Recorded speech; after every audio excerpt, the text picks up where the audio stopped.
Good morning. Oh no, I did put the... Okay, yeah, good.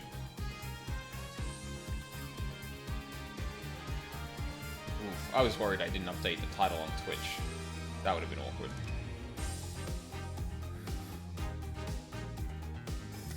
Okay, good. Oh, sorry, we're gonna get Nina in this. Give me 2 seconds. I want to see if Twitch is being... Thank you, Vulpix. Vulpix. Oh, no. Vulpix. Wait, that doesn't usually play. What the hell? Ah, yes, we're back. And hopefully, like, today we're gonna end this goddamn case. We're paced in a way that I feel like we should get it done today at the very least, but, like, I don't know. How many more twists could there possibly be, right?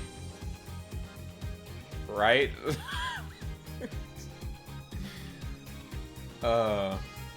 Good morning, Mina.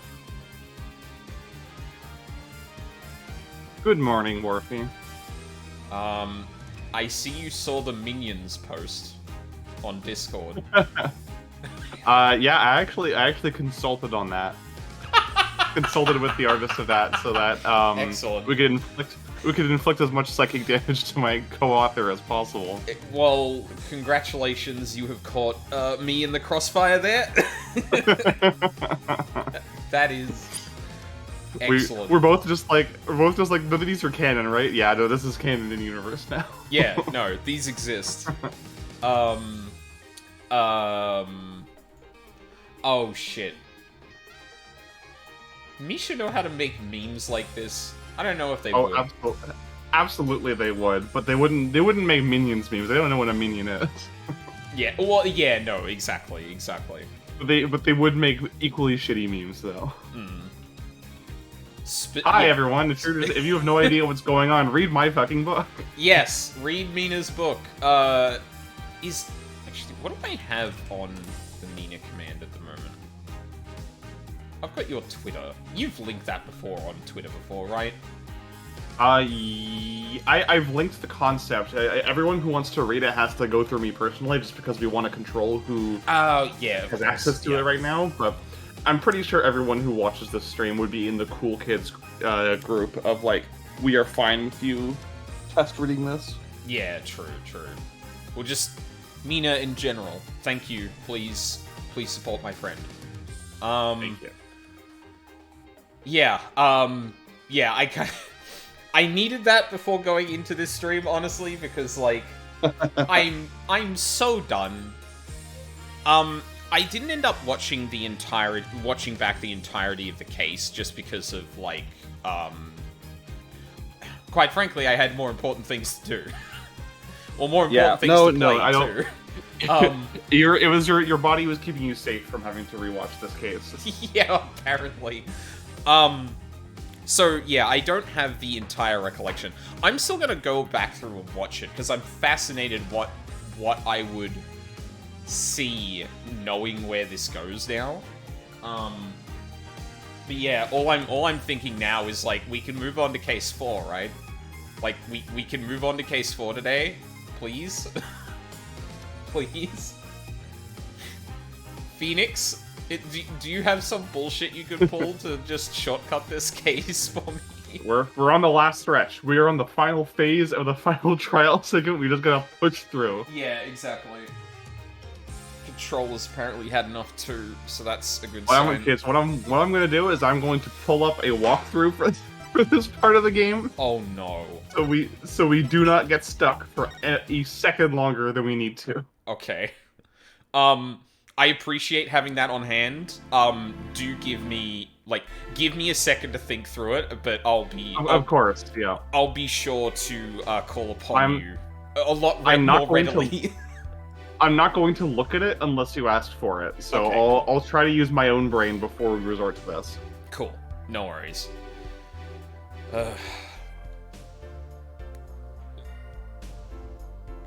It's good to see you again, All right. Judge. You may begin with your response to Lammerwar's testimony. If, in fact, you have anything to say about it. Oh, man, what was this guy's voice? This is like a grungy, edgy guy. Yeah, because I was kind of playing him like, what's his name from Yu Yu Hakusho? Kuwabara? Yeah, the guy with the sword. I was kind of pulling that voice in my head. Oh, it probably didn't translate, but... Though I got plenty to say. Lying must be a national pastime in Borginia. And wherever you're from, Mr. Justice. Ha! Believe it or not, this is foreshadowing. Okay. it's not, because they had no idea where they were going with these games. But the fact that it ended up unintentionally being foreshadowing is very funny. Huh, okay. Conventional methods are out the window, huh? Here goes nothing.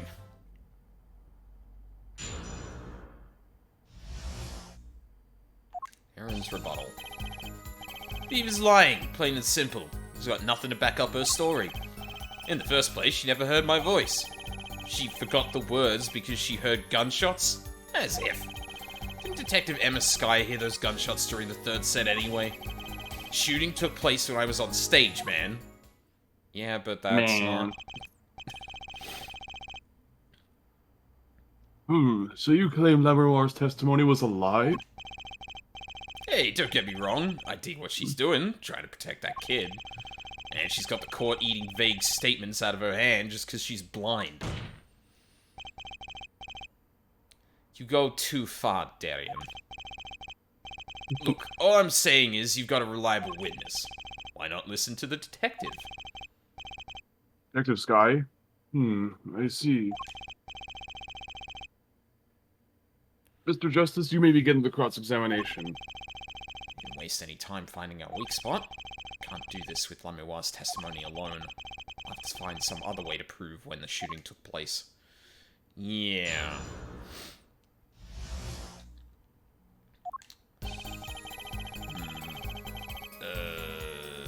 I can't look at the thing without going to person. Yep. Yeah, so we've got the firecrackers again. I don't think we had too much suggesting what the actual time of the murder was yet. That's probably something we're actually going to look into. Yeah, we just had a plausible way that the gunshots could have been faked. Yeah. Deep's lying plain and simple. In the first place, she never heard my voice. Words because gunshots. And the Skye hit those gunshots during the third set anyway.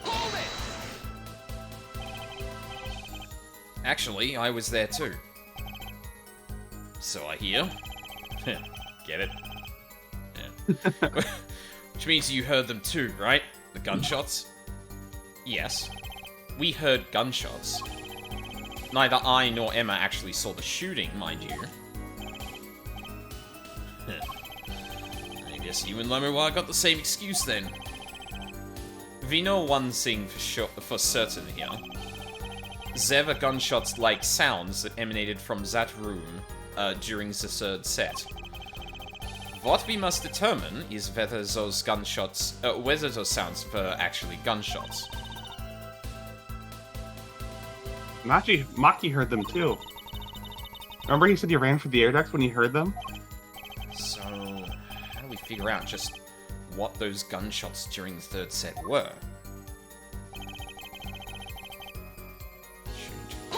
Stage, man.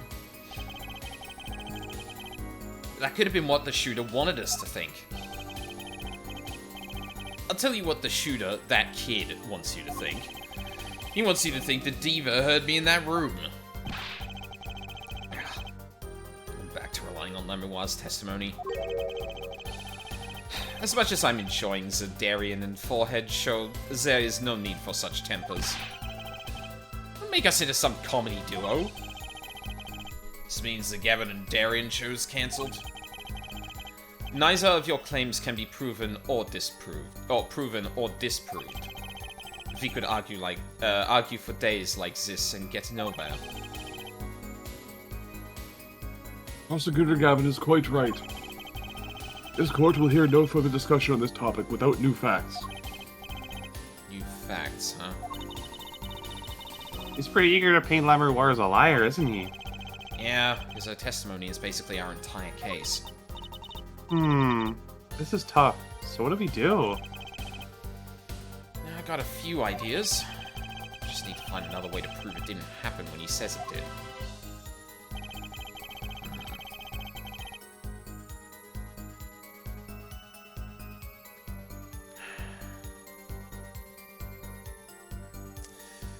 Because, like, my instinct now is firecrackers on this statement. Like, hey, look at this. These would make a gunshot sound. Surely, this would suggest there was another time this could have happened. Yeah, I feel like that's probably what they're goading you towards, because like when you pressed the second to last statement, it was like, I wonder what could have caused them to be wrong about that. Yeah, right. My first exposure to AA was via a playthrough where the YouTuber gave Darian an Australian accent, and I continued to hear his voice as such in my head, so it's weird to hear an actual Australian voice for him instead of an American's bad impression one. Yeah. Australian and, like, English, I think, in particular, are, like, and Val is, like, I remember Val linked a video a while ago of, like, the reason people hear nar when we say no. And like it's got to do with like very specific dialects, but I feel like it's stuff like that that makes it real hard for like Americans to maybe even North America in general to imitate that kind of voice. But I feel like it goes the other way too, because like when in 14 there are now people with literally American accents, and every time we get to an R sound, it's like a coin flip depending on the word as to whether I actually land on it correctly.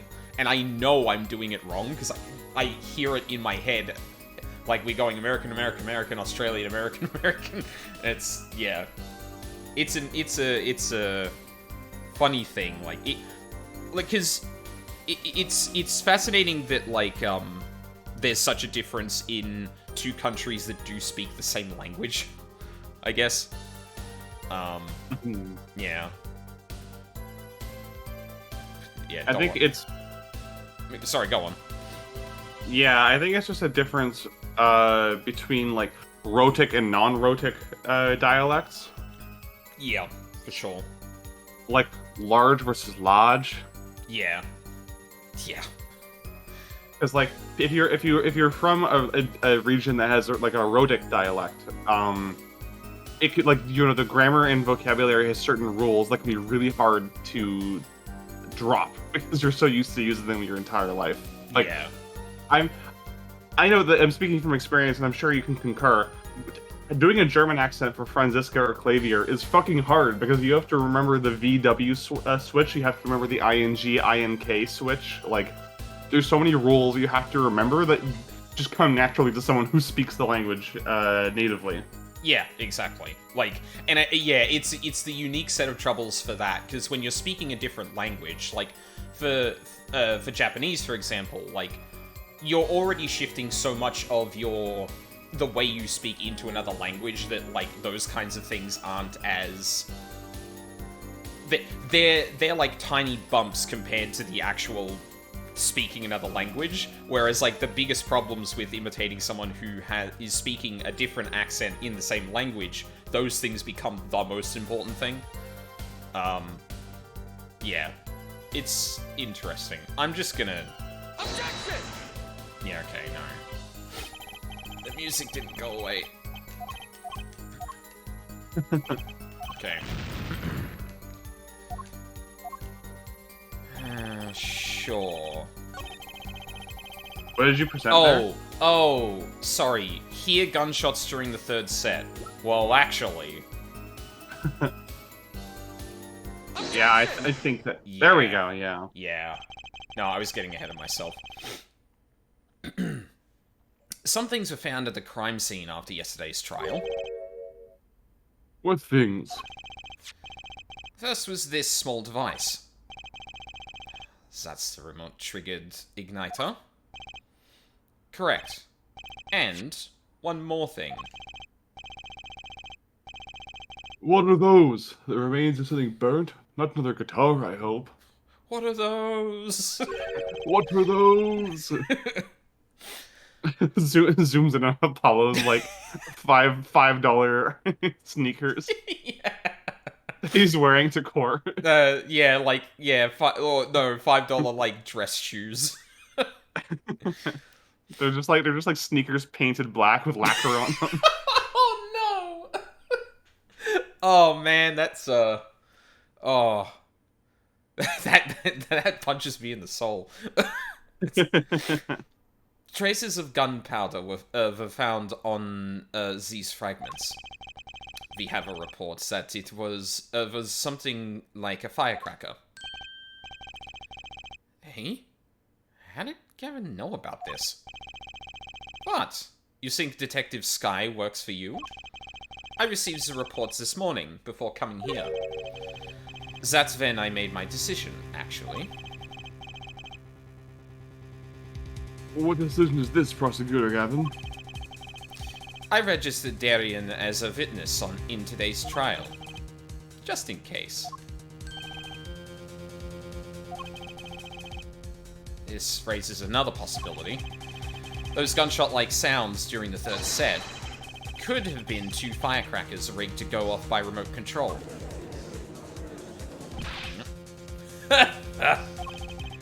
You got an active imagination, don't you? You shouldn't say every little thing you think.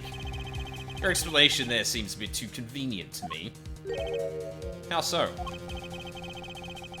So you're saying these firecrackers just happened to go off right when 2 witnesses came walking by? Ha! That's right. Darian was out on station to happen, Apollo. He sure was. It's a shame we don't have any evidence that suggests there was something that, I don't know, could have helped someone hear what was happening right at the door. How would he know someone was backstage right then? The firecracker goes off in the forest and there's no one there to hear. You get my drift. Why go through the trouble, man? How do I explain this? He may not look it, but Darian is a gifted detective.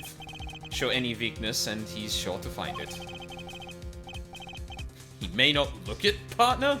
Gee, thanks, man. That's actually pretty hard slam. Yeah, a bit of a backhanded compliment, yeah. That reminds me. I happened to pass through that very hallway several times that day myself. And I saw something odd there just before the third set. Something odd? A headset.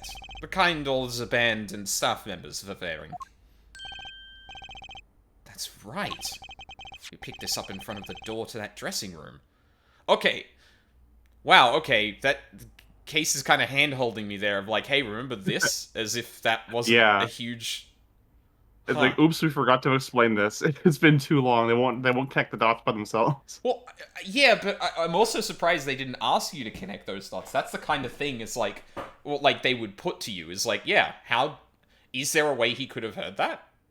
But no, they're just What if that headset wasn't dropped but placed? And what if it was turned on? You could hear what was going on in that hallway.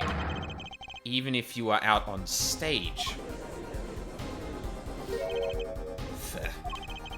Whose side are you on, Gavin? Listen to me, Darian. There are no sides in a court of law. Which is why I now turn to you, Herr Forehead. I have a question for you. Huh? For me? The igniter and the burnt fragments that were found at the scene of the crime. It's certainly a possibility that they were part of a ruse to fake the sound of gunshots. Throw the headset from the hallway into the mix, and you could fabricate an alibi. But we're still no closer to proving anything. Those gunshots might have been real or fake. You can't say. Ugh. You've raised the possibility that the shots were heard, or that the shots heard during the third set were faked. Now you need to prove the other half of the case. The other half? Look, I'll just tell him. He wants you to prove the thing that went down in the second act, while our little piano player was on stage. That right, Gavin? What? What?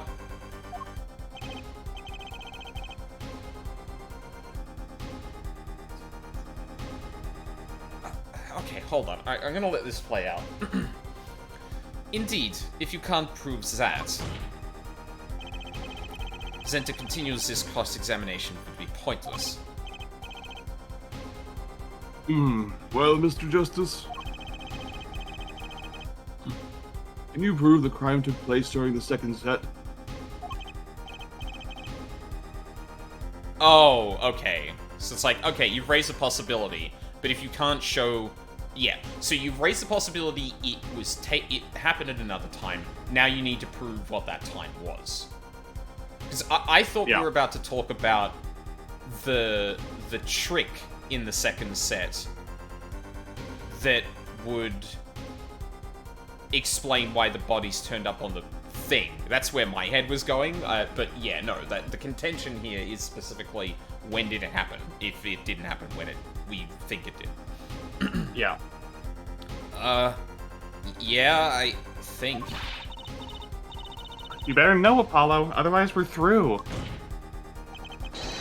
It can be proven. Oh, sorry, Trucy voice is a bit rusty. No, you're all good. You make it sound like someone else is going to come along and do it for you. Let's continue with the cross-examination then, shall we? You hear that, Phoenix? Anytime now. No? Okay. Yeah. Witness your testimony, if you would. This isn't going to be easy. I need some decisive proof, and fast. You ready, kid? 'Cause I am.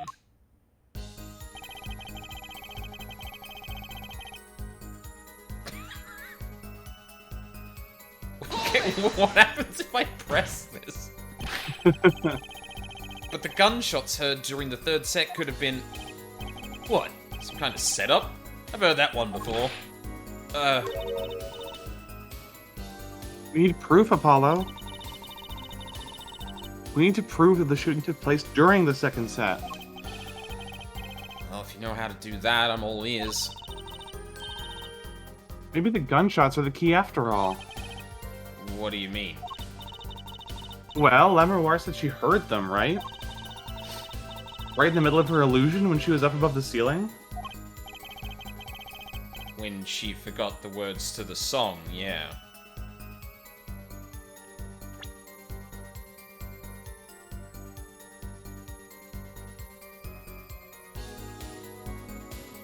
Right, because there's that jump in the middle of the song where she tries to come back into the rhythm, which would have been... Yeah.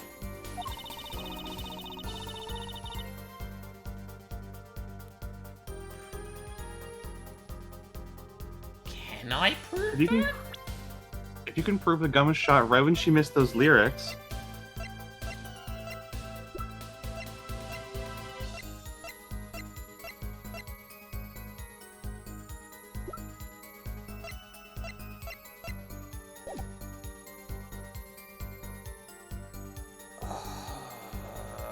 Okay.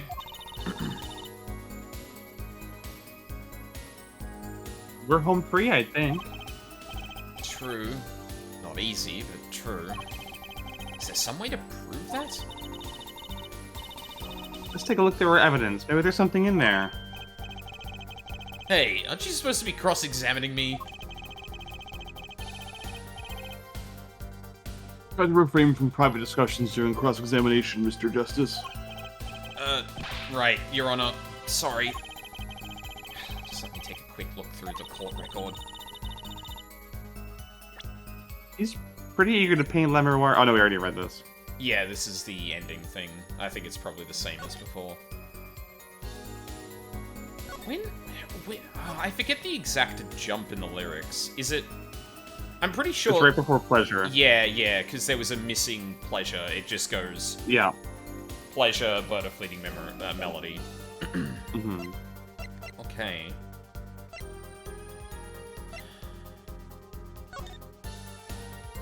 Oh yeah, that's just the... No one knows outside of the thing. Separate tracks found in the victim's left hand. Holds keys to a guitar case. Blood loss. Shot in the back. Crime scene. Taped recording. Back to the video.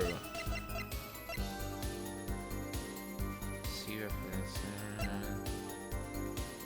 Nidus and Gallus guitar. On the stage. So I know we've got indications that it's possible it happened there because we've got the little recording here that. Yeah, there.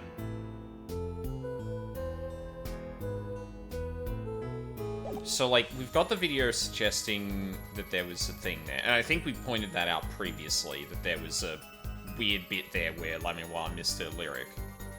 Yeah. And, like, you do have the mixing board, which has, a recording of her voice as well, if you just wanted to check that one track.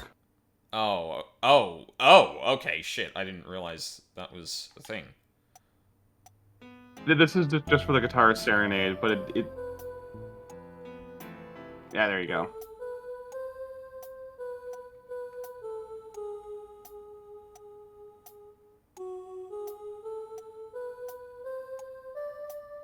I'm glad we've got the click track to keep us in rhythm.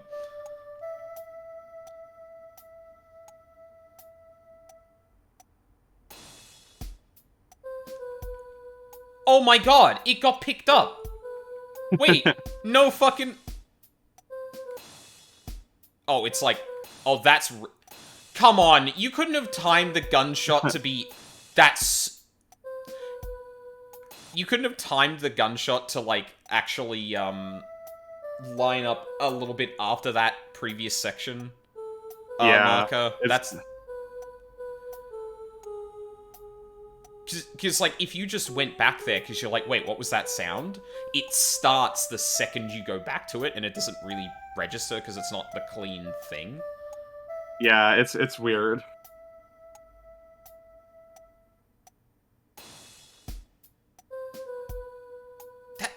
That was synced to the click, too. Yeah. Okay. Well... I mean... Can I present that as evidence? I must. I think so, yeah. Yeah. I think you can present that. I must be able to.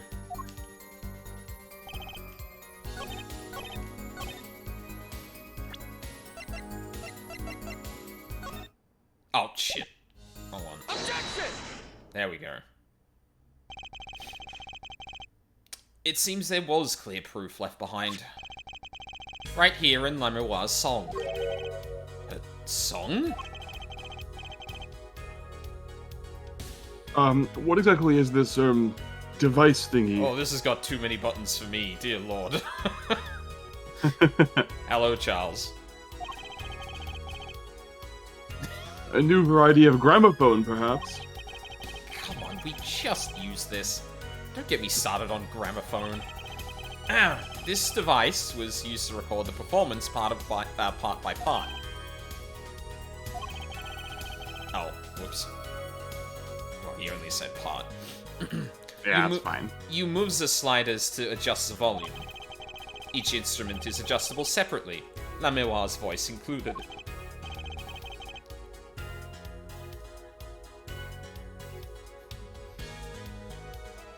Oh!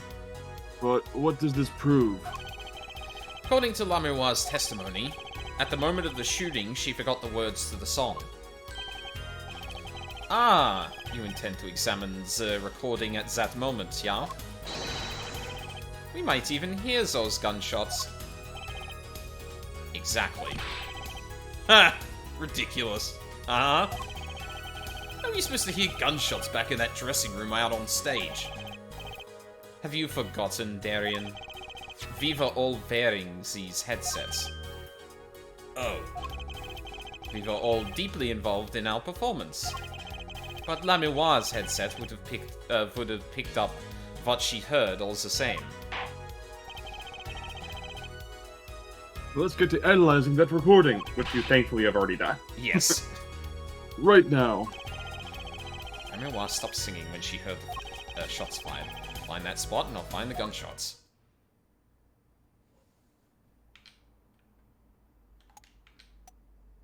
I'm gonna guess it's going to be... It's gonna want me to pause and present it when the audio reading is actually happening.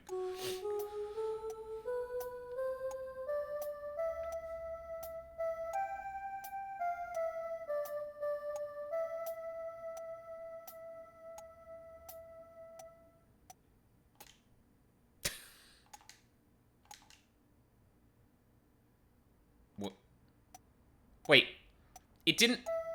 Okay, I've got to... Okay, just press Y when the gunshots thing... Well, in that case... It just has to be in the part, so you're... I might as well do that, then. I was wondering if I had to, like, pause it on a bit, but when you pause it, it just resets the entire thing, so... Yeah. Yeah. Your Honor, listen closely to this part. This is the track with Lamouire's vocals.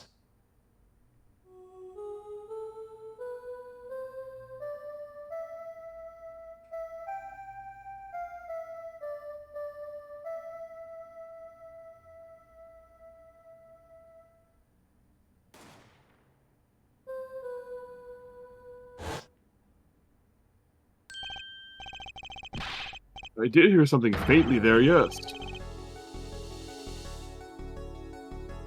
Why, it sounded like a gunshot. In fact, it was a single gunshot, even. Sir, why is your hair doing that? I hate that. What? This has to be some kind of mistake. I believe a case has been made. Gunshots were heard during the second set, which means Lamouire's testimony was true.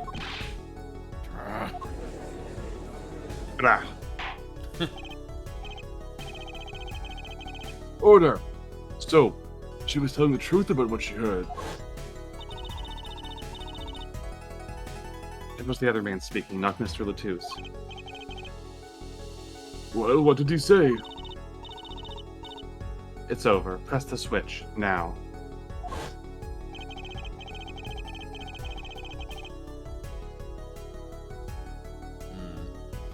Just after that, there was a gunshot, and then the guitar caught on fire.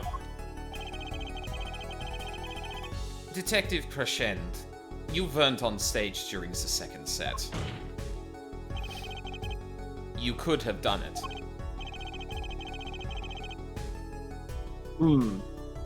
But why did we only hear one gunshot on the recording? Yeah, very astute of you.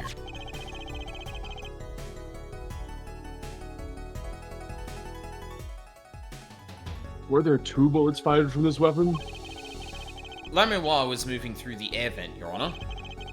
She must not have been close enough for her mic to catch the first shot. But then as she passed over the dressing room, the gun fired again. Miss Latouche's life was taken. But then why 2 shots? Did he literally just miss one of them?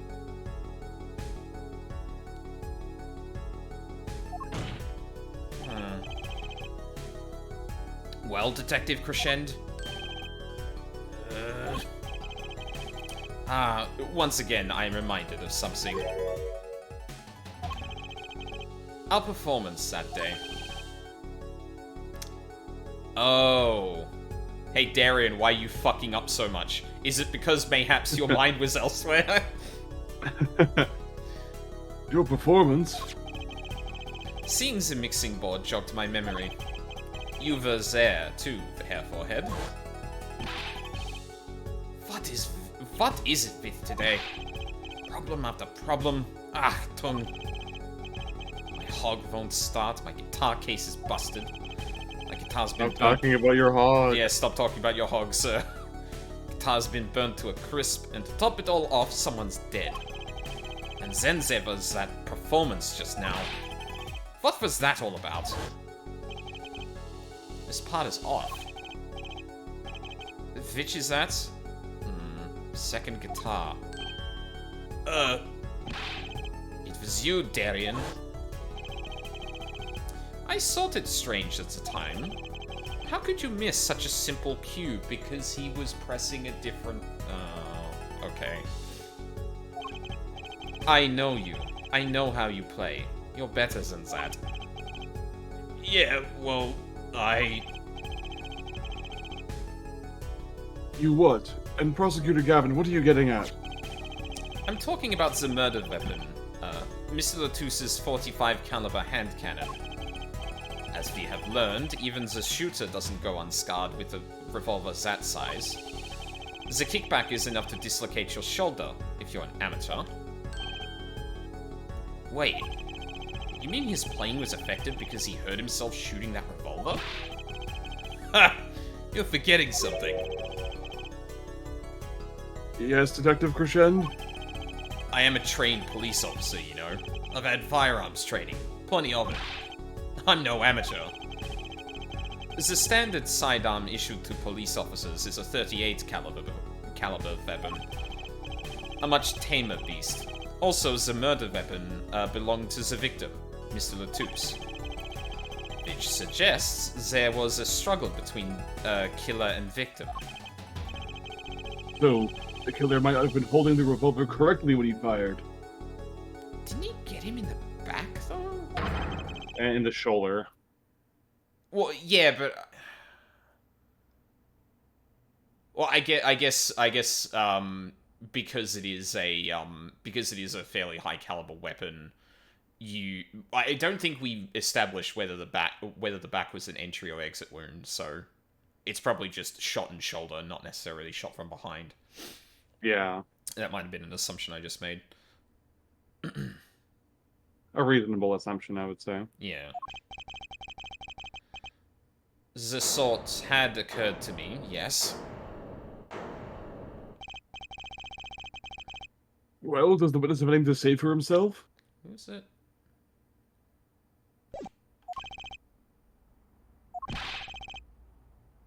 Detective Crescend? What I want to ask is what Mr. Sleeves rolled up ready for action has to say. Hey, you, attorney. Me? Exactly which piece of your evidence is decisive again? You got a little noise on a tape that could be anything. And you have an alleged guitar cue miss due to a 45 caliber kickback. I weep for this case, Gavin. I really do. You can line up your little weak pieces of evidence all you want. I didn't shoot that manager. And that's the obvious This is like the legal equivalent of people who use the crying laughing emoji when they're the angriest they've ever been in their entire life.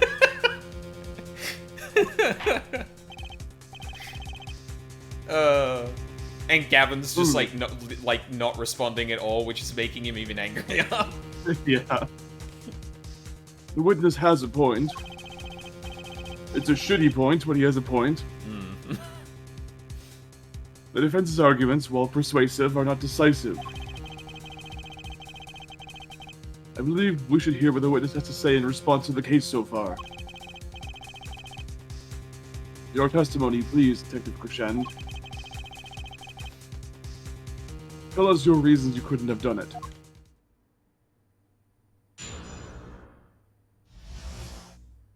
Proof of innocence.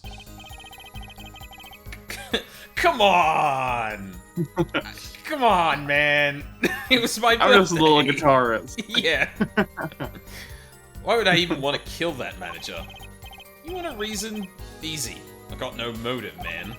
This was that diva's first trip to this country, right? How could I possibly know a manager? If I didn't know him, why would I want to kill him? Motive, the last bastion of every Ace Attorney villain. Yeah. Sure, you have decisive evidence that puts me at the scene of the crime at the time of the murder, but why would I have done it? Yeah. I'm just a silly little guy. Yeah. A simple reason indeed. Prosecutor Gavin, is it the case that Mr. Latouche had not been to our country before? According to our records, yes. Not even once. I see. Very well. Mr. Justice, you may begin the cross-examination. Great. Now I need to find a motive. Incuritis of some description. His whole family has incuritis. Why would I even kill that manager? You want a reason? Easy. I got no motive, man. This was this was that diva's first trip to this country, right? How could I possibly know her manager? I didn't know him. Why would I want to kill him? How could I possibly know?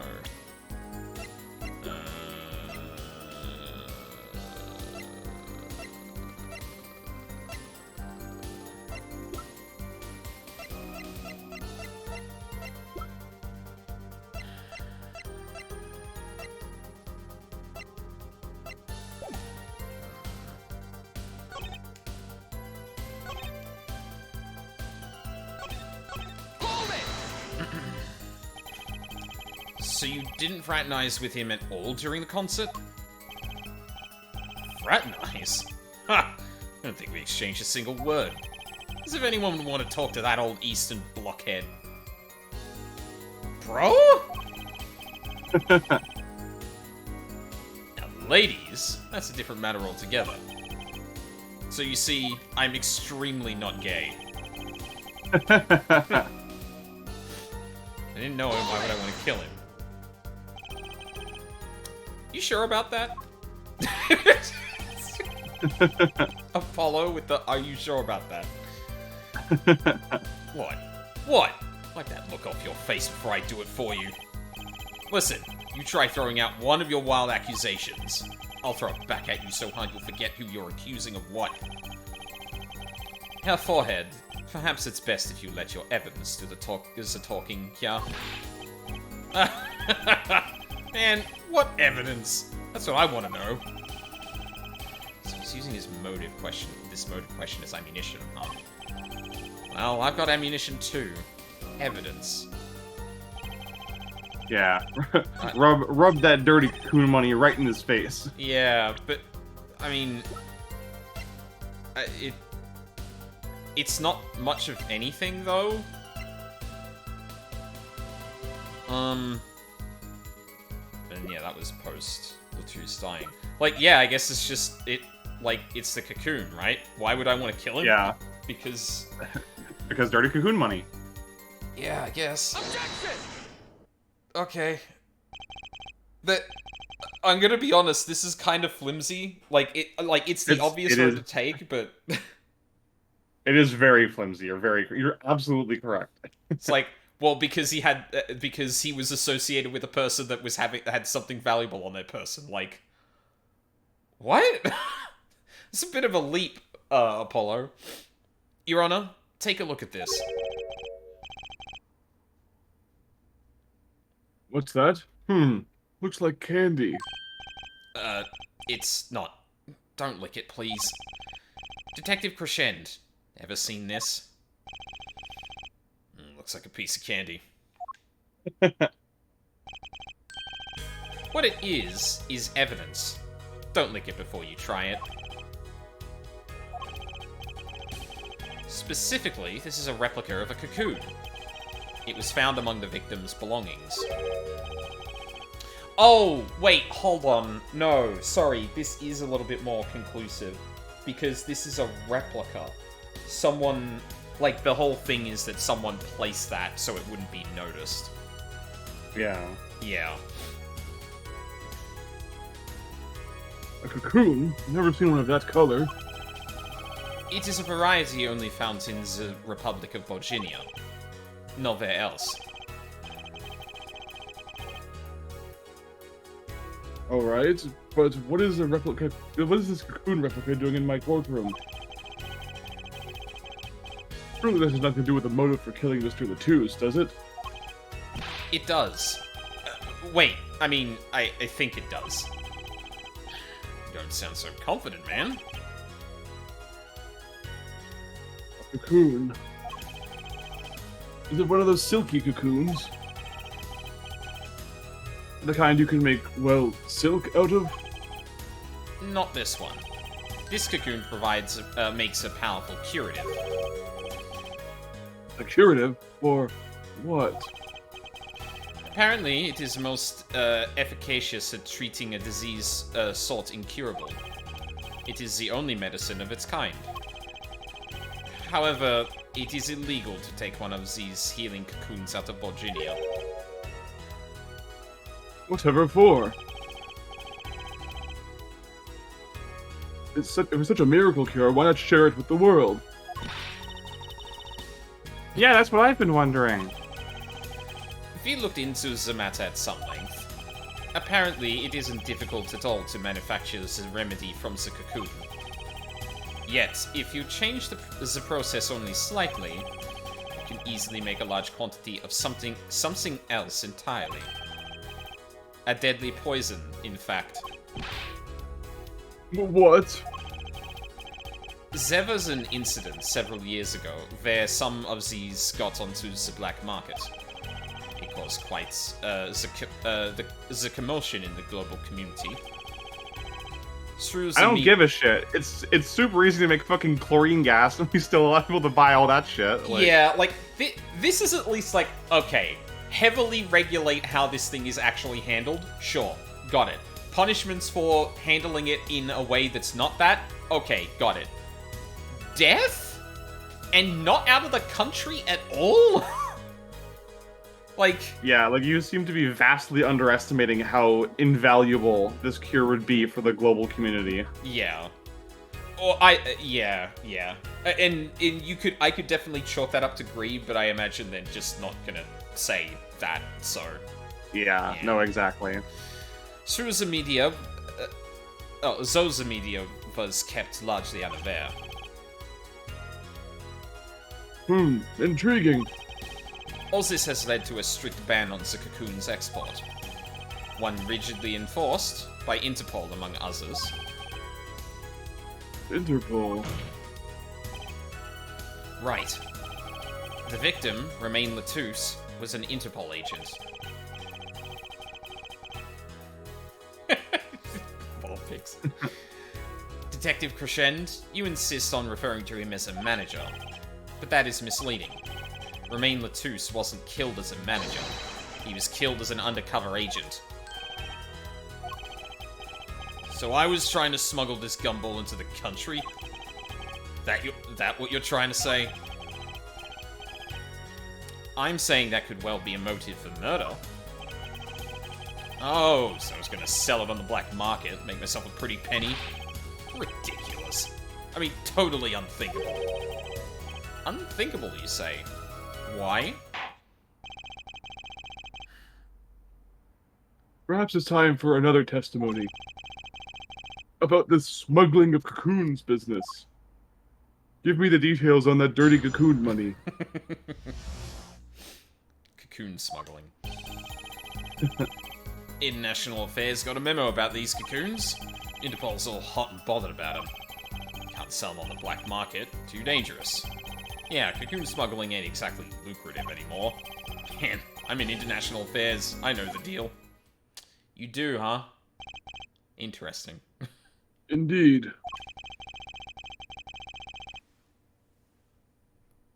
Interpol wants these cocoons bad enough to send Mr. Latouche undercover.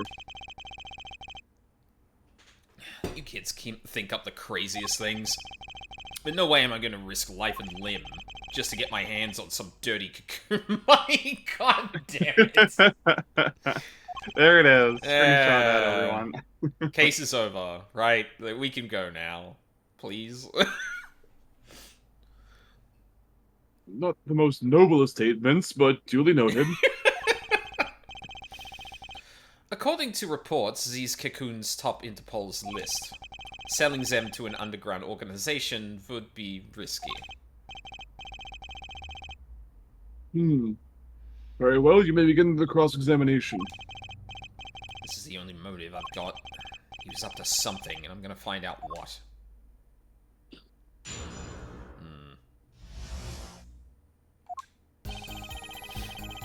National Affairs got a memo about these cocoons. Also, I'm bothered about them. Can't sell them on the black market. Too dangerous. Yeah, cocoon smuggling ain't exactly lucrative anymore. Man, I'm in international affairs. I know the deal.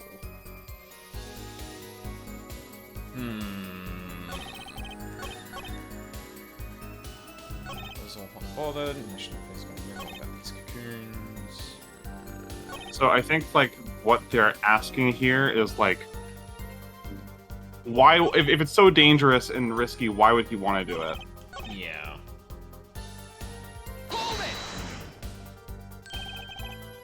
Dangerous? Yeah, Interpol finds you, they arrest you on the spot. Or another marketeer might think you're part of a sting and take you out himself. Times have changed. Cocoon smuggling ain't exactly lucrative anymore. But wouldn't scarcity drive up prices? Yeah, and attention. Every gangster and his brother would want a piece of that action. They'd turn your forehead into Swiss cheese before you could say objection. Maybe if you could get Zem to cut his hair too. Who's on trial here again? And you so obviously know nothing about the market. That's a bad thing? What is that supposed to mean, Darian? Wow, look at this guy. Doesn't know his black market trading etiquette. Oh. I don't even try to mess with me about this stuff. I'm in international affairs, I should know. Yeah. Which is why you'd know how to find a loophole in the system. Hey, you can say what you want about me, but back off of international affairs. There ain't no loopholes, okay? What do you think we are, Boy Scouts?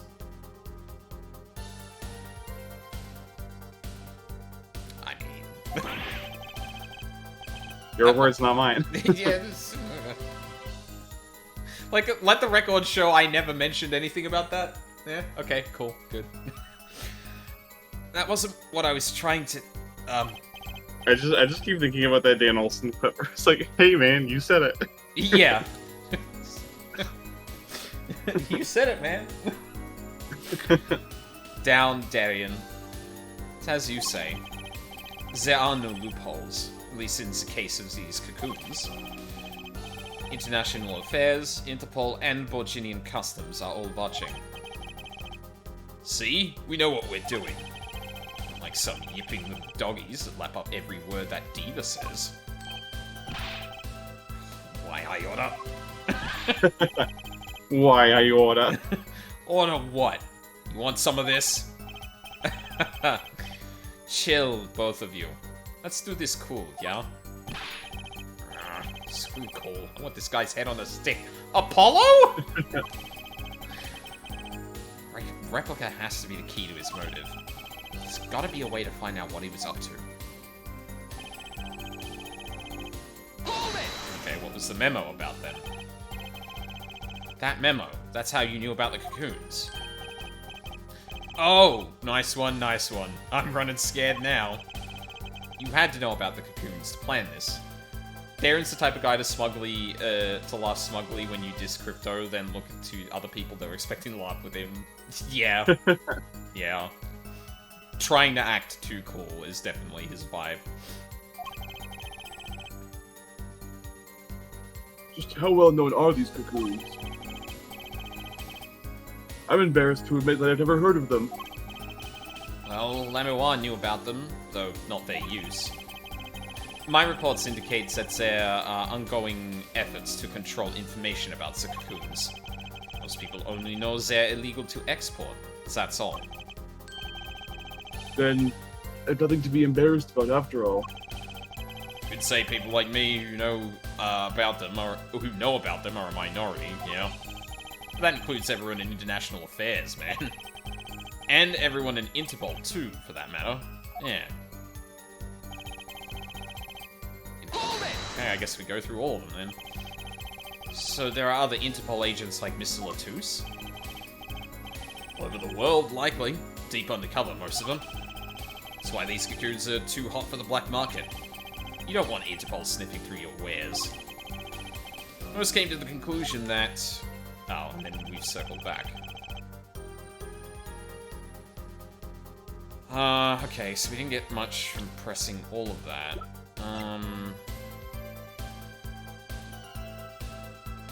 I mean, like, the connection here I feel has got something to do with Incuritis. Yeah, no, you'll be correct.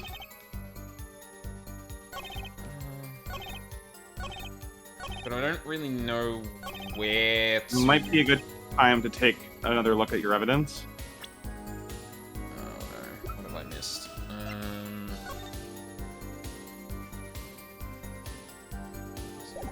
Before...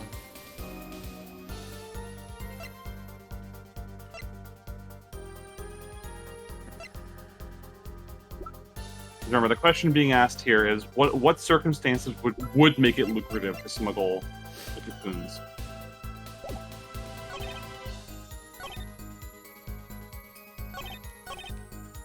Can't sell them on the black market. Well, you wouldn't want to sell... It's not necessarily sell them on the black market, it's Incuritis shit. Which you could point to this article for, right? Yep, I think that's correct. Objection! Okay. There we go. Why not choose a less dangerous buyer, then? I would. Wait. That... Okay. I get what they're trying to drive at here, but, like, I don't associate the term black market with, like an organization or a system. I just think of, like, shady trading in general. Yeah. Like, as a blanket term. No, it's real. The black market is real. Yeah, no, exactly. Like, I wasn't thinking of, oh yeah, you don't sell it on the black market, you sell it to someone else. Rather, yeah, you can't sell it on the black market, so he must have had a personal investment in getting one for himself, for personal reasons. But then it's just like, oh no, you just sell it to someone else. So it's like, well, what the fuck is... Okay, so it's not the black market, you just give it to someone who's willing to pay the money? Yeah. It feels like it's a direct transaction. Yeah, because that's not... Yeah, that's a really weird hair split, I think. It's a stretch, yeah. How clueless are you? Everyone in the market's dangerous. Second they found out I was a cop, I could kiss my keister goodbye. I don't think that's how you spell that. I feel like there's an I in there. Yeah, I think it's K-I-E, or E-I, rather. Yeah. Why sell to a black market buyer? How about someone like this? Oh, but that is kind of even shittier, where it's like, hey, I just heard there was Incuritis in the country, I should get my hands on this so I could, like, essentially blackmail them. Yeah, and, like, the Chief Justice, like, that's a pretty good person to have in your pocket. Yeah. Yeah, it sure is. How about someone like this? That article, that's about the Chief Justice's... A deadly poison can be extracted from the cocoon, but so can a cure. And not a cure for just any disease. A cure for Incuritis. Incuritis? I've heard of that somewhere. I went to visit a victim of the disease this morning. Aha! Why, that's the disease that Chief Justice's son has. You aren't saying... Our witness is a detective. He would have contact with the Chief Justice. You are saying...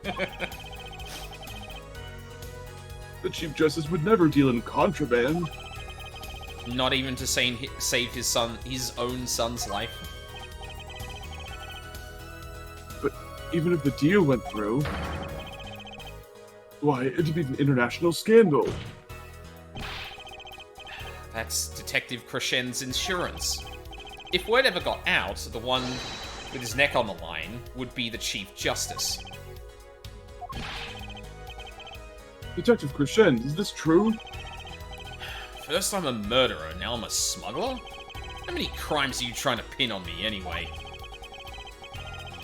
Distasteful as it is to think about, if the Chief Justice were the buyer, why, a seller couldn't hope for a better deal. A very cowardly seller. Mm-hmm.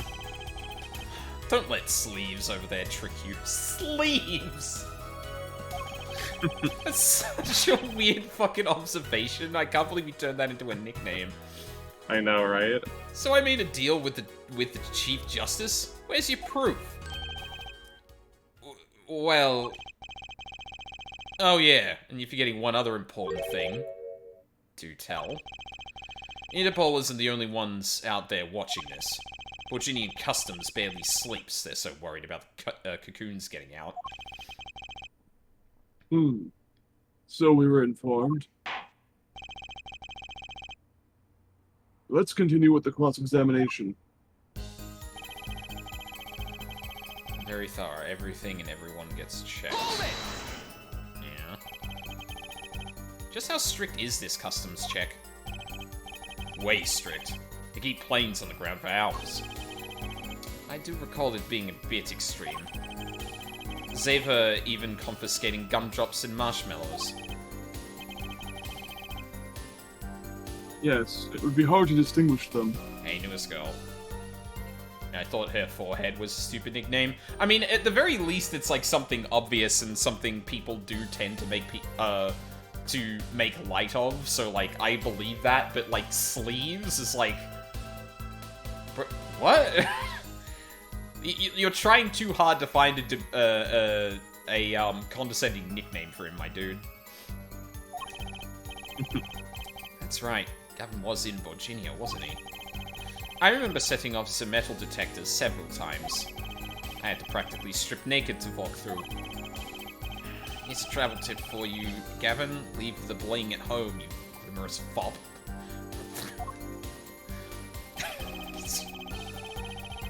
Apollo, if you weren't also gay, I would have that would have It's like a word or two away from a slur.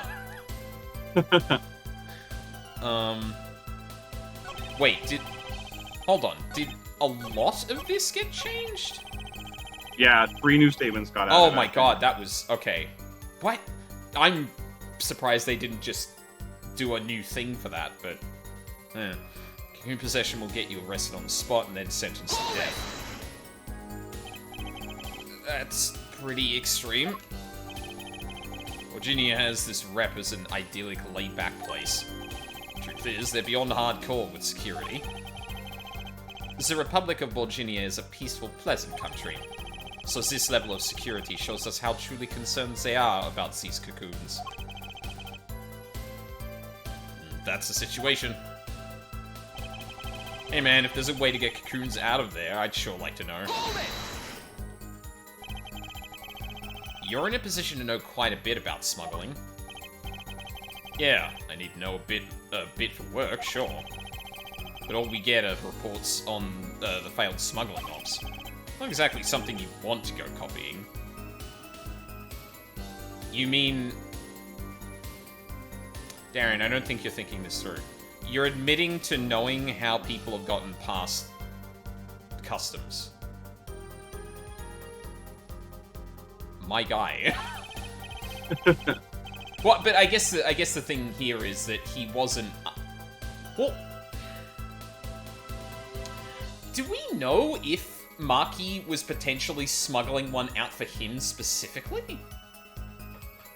I don't know if we've got like explicit confirmation, but that's the implication at least. Yeah, because like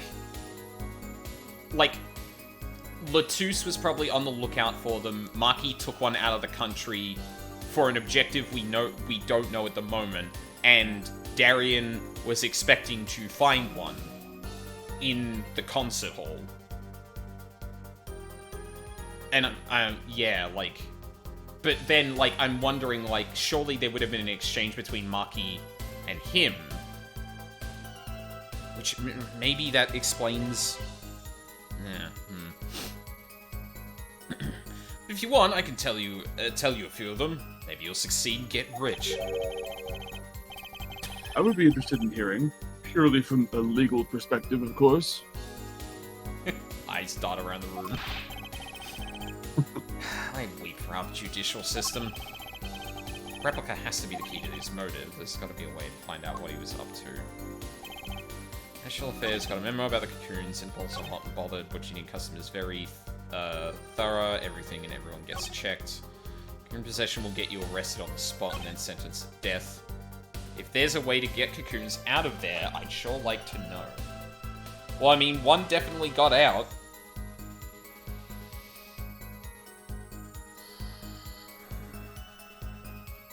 But how did they get it out? Yeah, but like, this is implying he'd, like, coach a person through it, because at the moment, he didn't go to Borginia to smuggle it himself.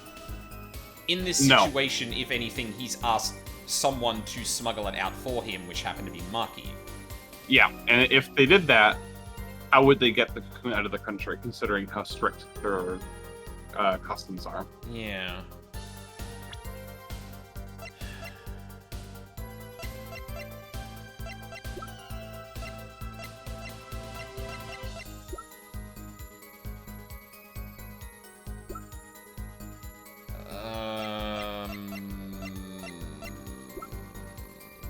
Gunshot wound. How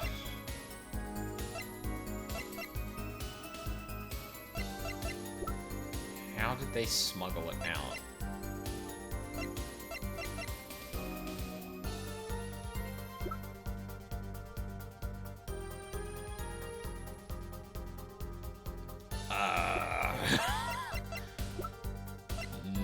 No idea, I'm gonna be honest.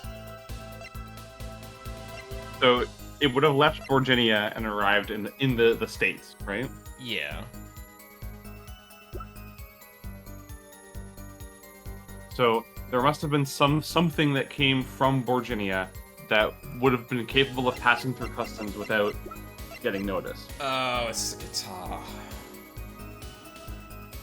Sent from Borginia, burned the night of the concert. I'm pretty sure, like, that isn't a guitar he's owned for a long time. This was a guitar that was brought along with to be used, or at least, like, given during the, yeah. Alright, I forgot about that. Actually, there is one way. What? One way to get something out of the country, no checks. What is it? But I get, like, the only thing I'm sitting here thinking about now is, like, there's no fucking way they didn't check a goddamn guitar case. Like, what are you talking about? You become a prosecutor.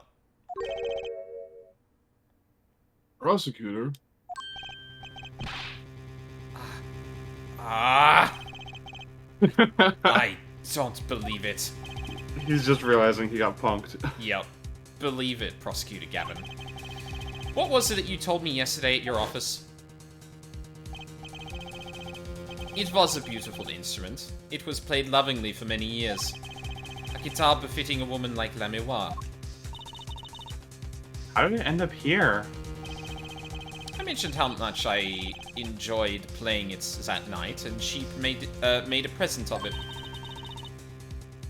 So this guitar is from Virginia? That it is. We couldn't carry it on the plane. Changes in air pressure and humidity ruins the wood.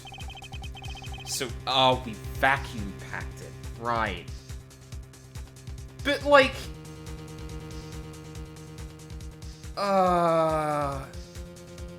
Like, no? Also? Come on.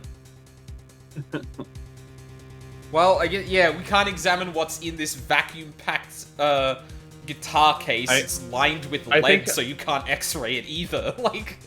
Yeah, I think it's more just, like, they trust that since he's a member of the criminal justice system, he is not going to be smuggling contraband. Yeah, like, the people involved are like, okay, yeah, vacuum-packed, we're not gonna open it because it can ruin it.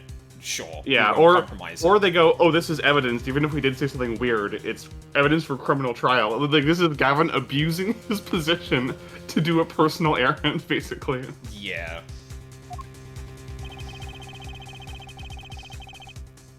Oh. I use the special shipping service available to me for transporting evidence. Oh, yeah, okay. He said, yeah, this is evidence. So, obvious. Okay, yep. They brought it right up to my office for me. Pristine and untouched. Did I get that right, Prosecutor Gavin? Untouched? Quite. The guitar was wrapped in several sheets and vacuum-packed in Virginia. The pack was untouched until the day of the concert. Are you saying that guitar was... With cocoons this small, it would have been very easy to use your guitar as a mule to smuggle a cocoon out of Virginia. What? Which... at least we get the best pursuit theme in the game now. Yeah. Which reminds me, Prosecutor Gavin, that guitar had some work done on it recently, right? Work? Good memory here, Forehead. I just imagine him, like, silently shaking with rage at this point. It's like... Yeah. Okay. Well, you know how guitars have a round hole in the front? It is called the sound hole. Sound hole. I can't believe it's actually called the fucking sound hole. Yeah, incredible. Well, they found something attached to the wood just inside the hole. A broken device of some sort. A broken device? Yes. This, in fact.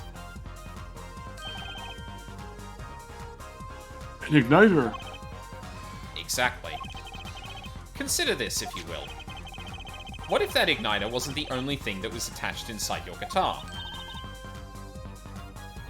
You mean... He means this, of course. Oh. Oh. There was a way to get a cocoon out of the country.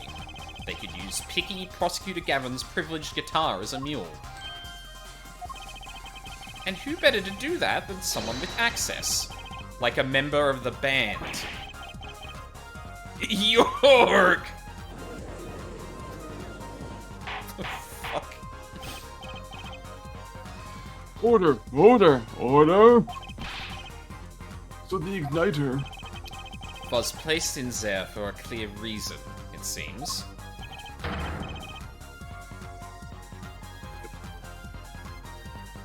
Wait, what? It was a safety precaution. Precaution?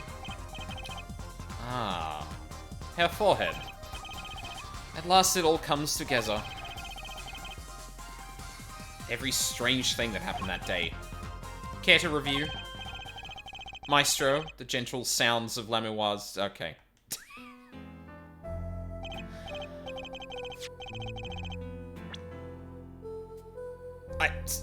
Why did we feel the need to immediately move after a long sentence to... Okay. Cool. First, my keys were stolen. A harmless misdemeanor.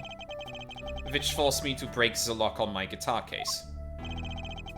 Key was stolen to retrieve the cocoon from the guitar. I see. But things didn't go so well. The smuggler wasn't counting on the guitar being wrapped. Only a member of the band could get near that case. Unwrapping the guitar would raise too many suspicions. Then the concert began. Right about this time, a very large problem presented itself to the smuggler. What's that? Mr. Latouche. Ah. Mr. Latouche, an undercover agent, was onto something. He would have known about the guitar. He'd only have to check some shipping records.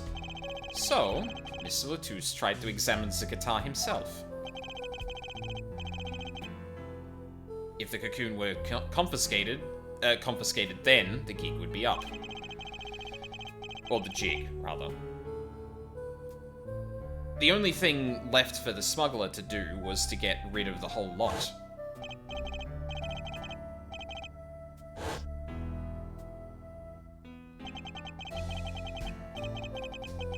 Wait, so was the cocoon still in the guitar when it was still in the fucking guitar. Oh, so it got burned. Yeah. Okay. It burned to ash. Yeah, because I was wondering, like, where on earth is the cocoon now? But no, he just, like... He just cut and run. Oh, shit, okay. Wow, all of that, and you're not gonna even get the payday out of it. Damn. And then... Mr. Latouche died. With Laméoire there to witness it. There's your case.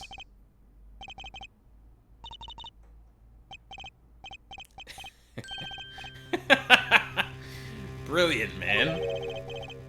Detective Crescend? I gotta know, you make all that up on the fly? For a made-up story, it makes a great deal of sense, Darian.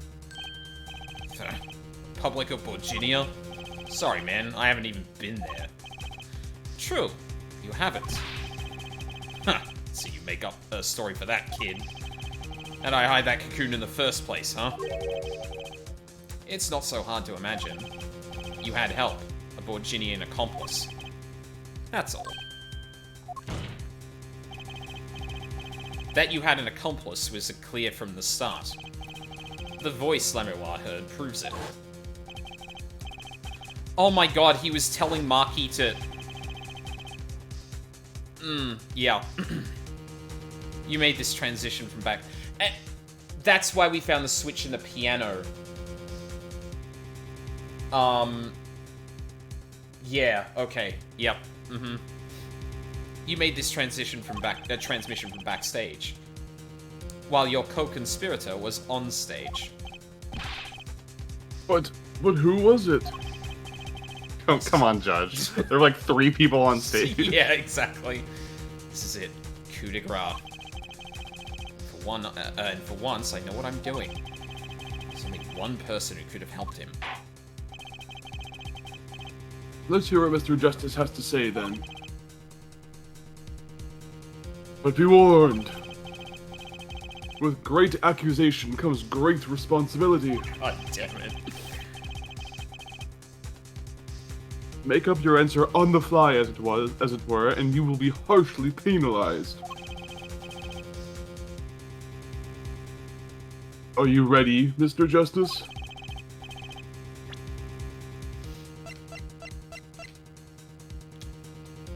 Yep. Turns out he isn't blind and can understand English. So what I think is so thematically interesting about this game is, like, all 3 of your defendants so far have been criminals. Like, yeah. They have all, like, confirmed broken the law and done shady shit, just not the shady shit they're being accused of in the trial. Yeah.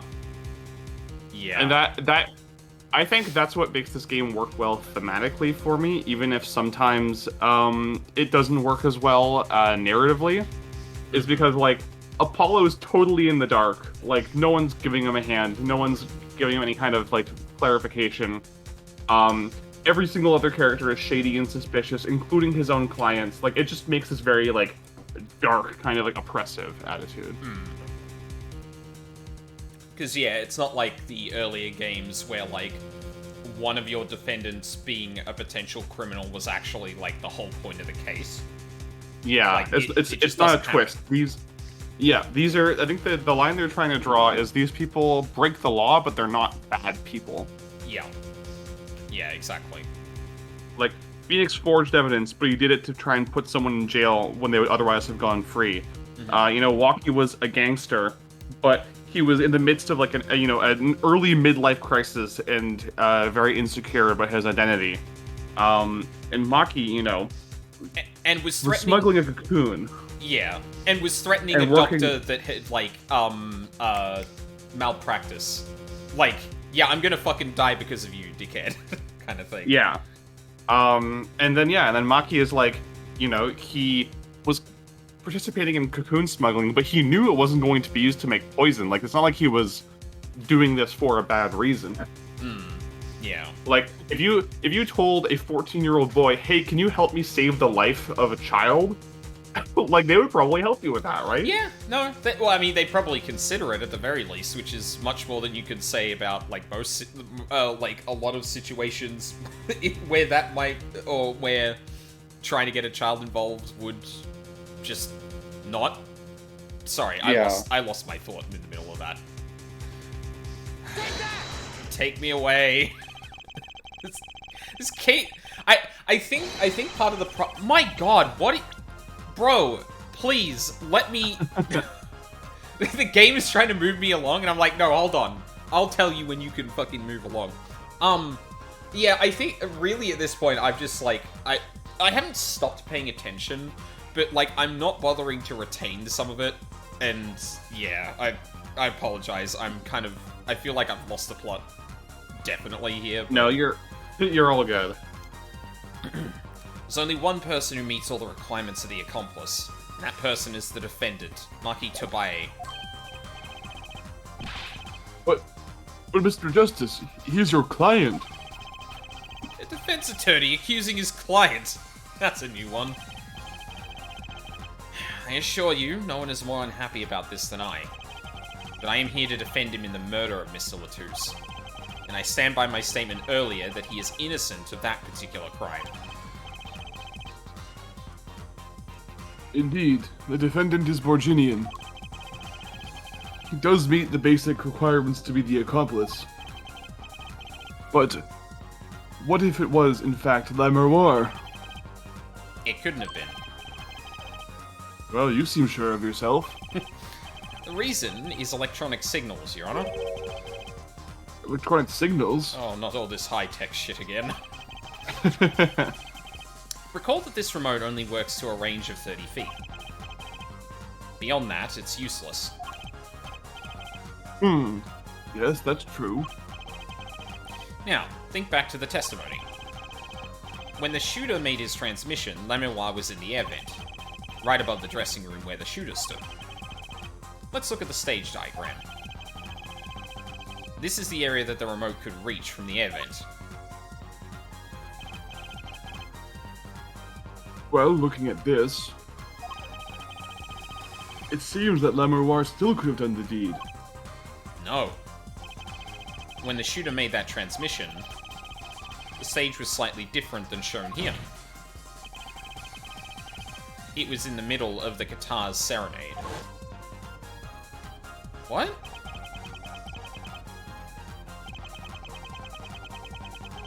Stand in the air. Oh, okay, yeah, so the signal from the vents could not have reached the guitar. It had to reach someone who was within range of the guitar. Okay, yeah. In other words, the remote couldn't have worked from La Miroir's position in the air vent. Oh. Well, Detective Crescend, what do you say to that? Your Honor?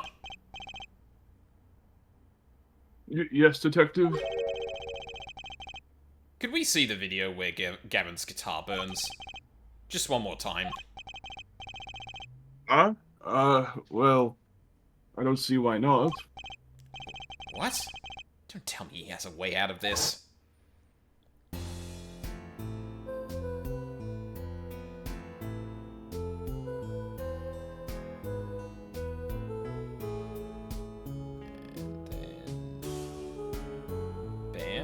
Yep.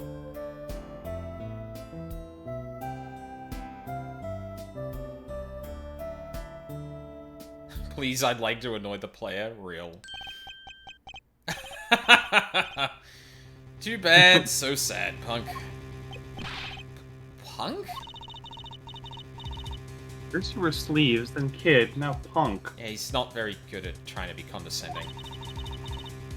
You really rank fast, Apollo. Sleeves was higher than Kid? What exactly were we supposed to see in that video? the problem isn't in what we see, correct, Darian?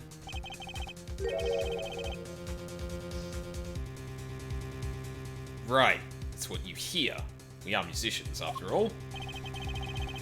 Care to explain for us non-musicians? Sure thing, punk. Let me get your yarn straight first. You're saying I ordered the Wii pianist to set off that igniter. That right? Don't say those words in that order. Yeah. Wii pianist. You're not Scottish, mate. Fuck off. Yes. Well, in order to do that, he'd have to press a switch. Am I right? Okay. Well, take another listen. Pay attention to the piano. Piano?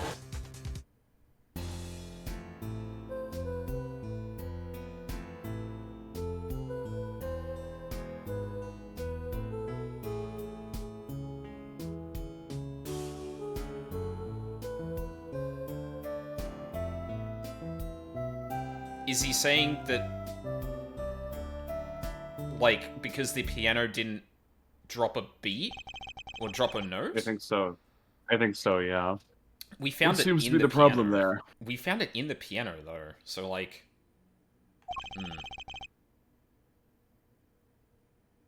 The piano sounded just fine. And that's the problem. Man, you still don't get it? Yeah. How's he supposed to hit that switch if he's playing? You got Miss Diva, the guitar, the bass, the piano, and the drums. The only one with her hands free was the Diva. A miroir. But according to you, she couldn't have been the accomplice, could she? Your accomplice would have had a hard time helping out, if they couldn't even press a switch.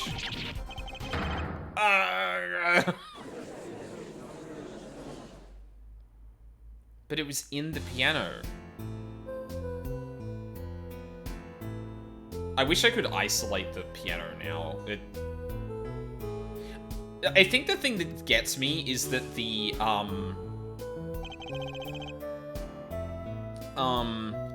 singing and, like, the MIDI, like, isn't distinct enough from one another that you could pick out the piano, if that makes sense. I mean, you have the mixing board. I think you could isolate the piano if you wanted to. Yeah.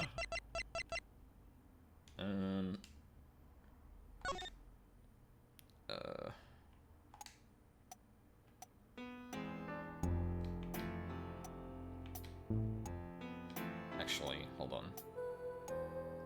Well, actually, I know what happens in the second section.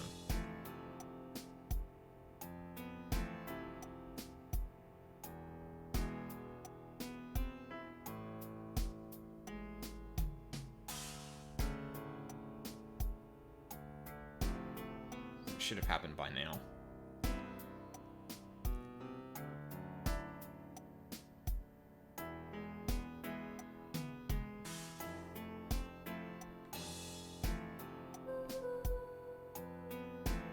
So we're cutting across, and it's happening around this time. Oh, but actually, hold on. There's a big gap there, though. Because notice that Lamua's testimony is, I heard the words and then a gunshot. So, definitely by the time the gunshot rings out, Maki would already know he needs to hit the switch. And you can hear that as it plays, like...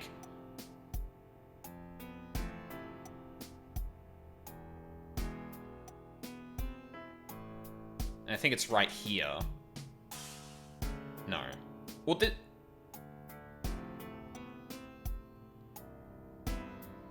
no, it actually was earlier. So there's, like, bits here where the sound goes all the way down because no notes are being hit.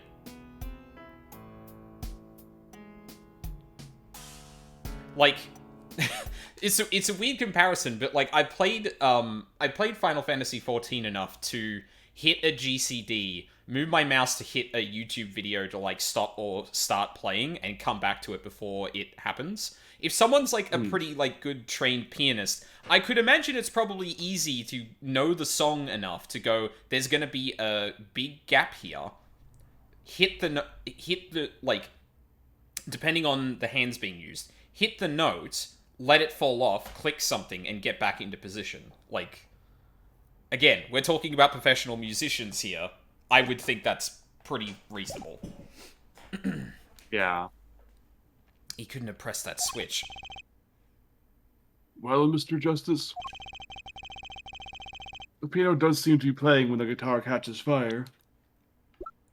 Does it, though? I wish I could have both the mixer and the video going at the same time. Yeah. It's frustrating how many times they make you watch that goddamn video. Yeah.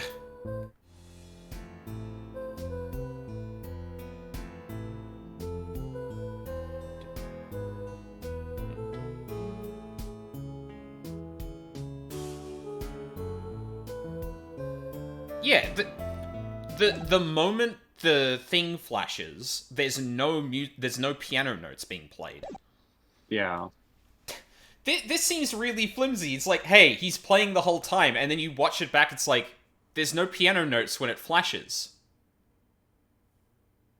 What do you mean? Honestly, this whole part feels like padding. I feel like the trial should have ended the moment you say Maki's the accomplice. That feels like the emotional climax. Yeah.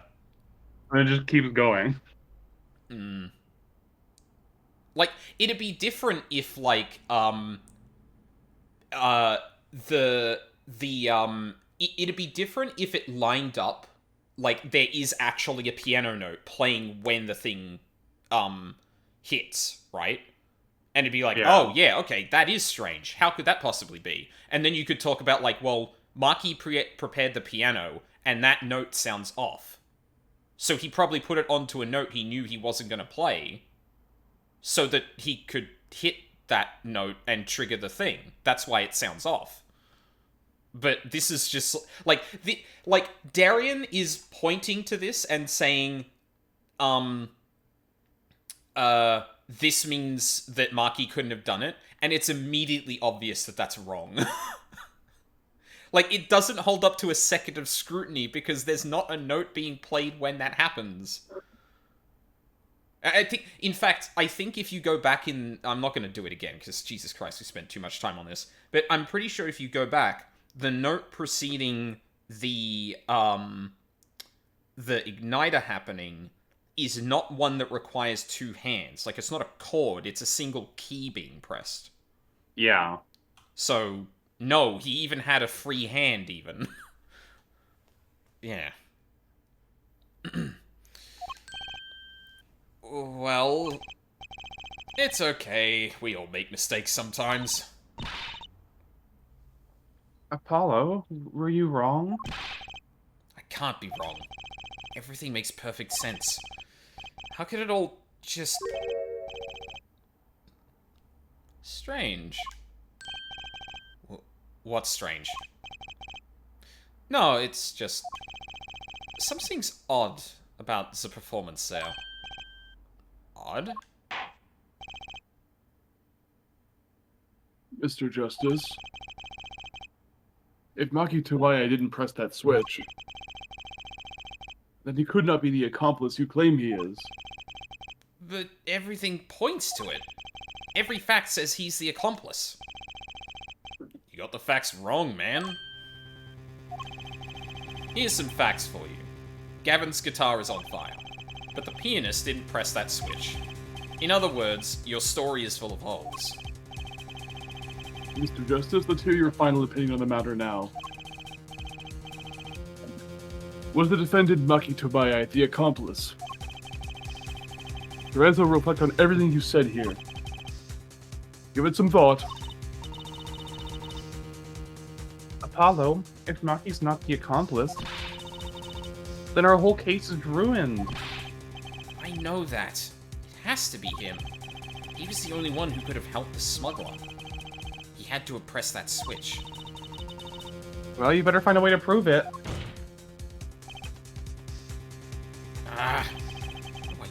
What do I do? There has to be something that doesn't fit. Something odd. Something odd. Wait a second. What? You thought of something? What was Kevin saying just now? We just... What? We literally just saw this. What?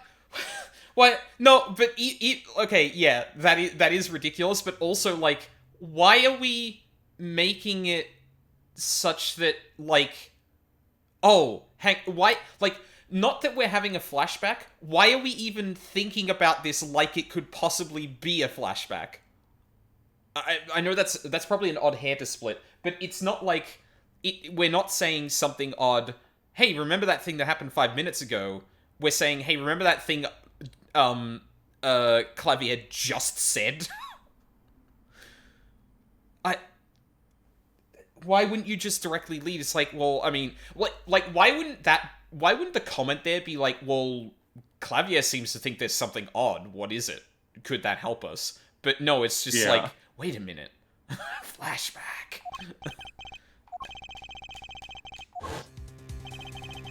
So much to go on, but it's all I've got. What exactly did he hear that was odd? Have you come up with something, Mr. Justice? May I remind you that everything rests on this?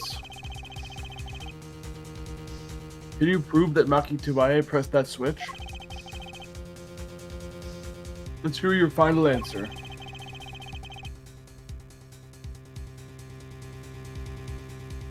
I mean, yeah, I have to prove it. Unless, like, it's like tricking me into thinking I can't prove it, but I can do circumstances surrounding it. Yeah, now I think you're on the right track. I think you can prove it with a mixing board. Okay. Don't know if you call this proof, per se. Why would you... Fuck. I can prove it was possible. Then, as prosecutor, it falls to me to ask you to show us evidence supporting this. Herr Forehead, you're sure about this? Ha! Accept it. There's no evidence, man.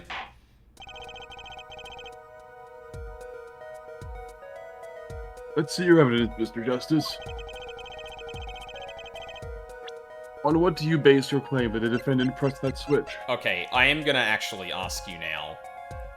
I'm assuming it has to be the mixing board, because I can manipulate the audio.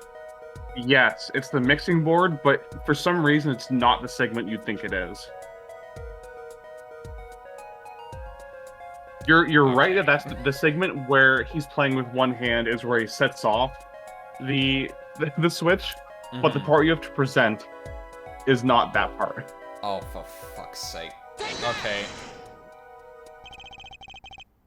Hi, Cookie. Yeah, we might be getting to the point where I'm about to lose it again. The basis for my claim is music, Your Honor. Music? What about music? Let's listen to the piano part around the time when the switch was to be pressed. Right before the guitar burst into flames. Oh, thank you.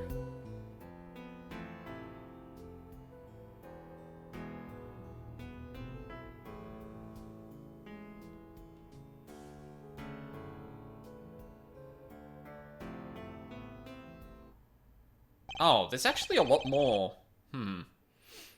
I hear a piano being played. Oh, no, don't do that.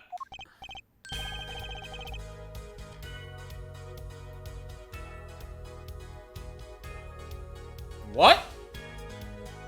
But doesn't it sound kind of simple? Simple? Ah, I think I know what he's suggesting. You think Maki could have played that part with one hand? One hand? He only needed one hand to press that switch. He could play the piano with the other.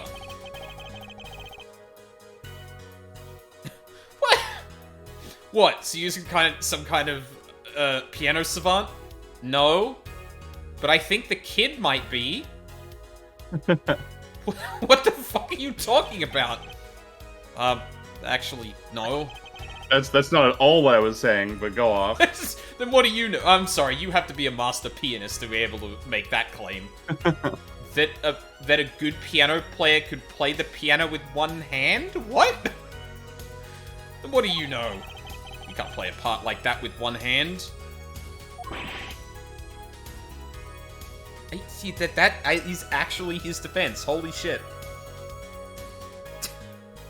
I mean, I kind of get at what he's driving at. It's like, how do you know that can actually be played with one hand? But, like, I feel it would be pretty easy to just sit someone down at the piano and look at the way they're playing and be like, oh yeah, if your hand's big enough, you can hit all these notes correctly.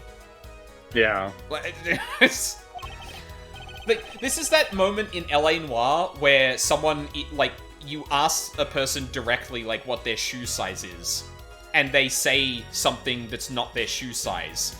Or you don't know that's not their shoe size, but, like, you've got them in custody?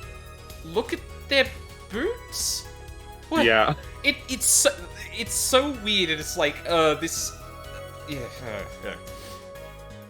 maybe I don't know what I'm talking about here. Wait, I know. Hey, Trucy. Yeah? You got something? Mr. Wright, your father, he's a pianist. Could he... Oh, Daddy? He couldn't play a part like that even if he had 3 hands. Ah! So sorry, so sad for you. No, not really. Huh? That was just the easy way to prove it. There's always the hard way.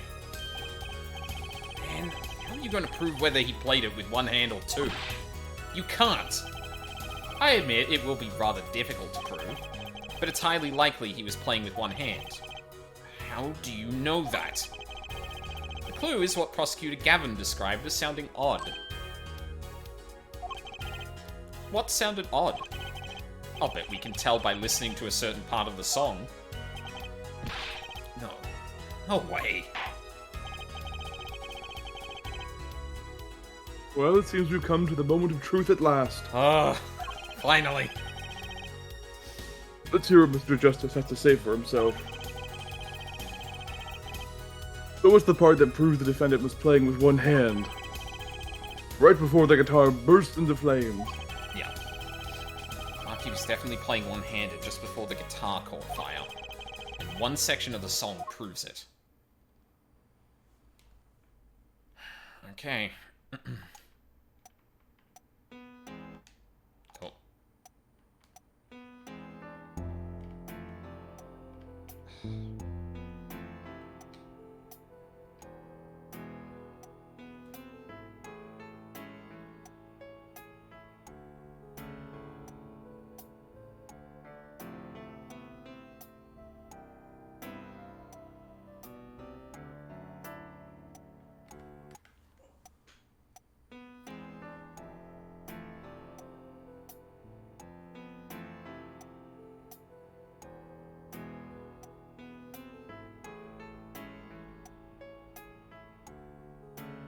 I feel like it's that last little bit before it actually moves over to the bit with the gunshot.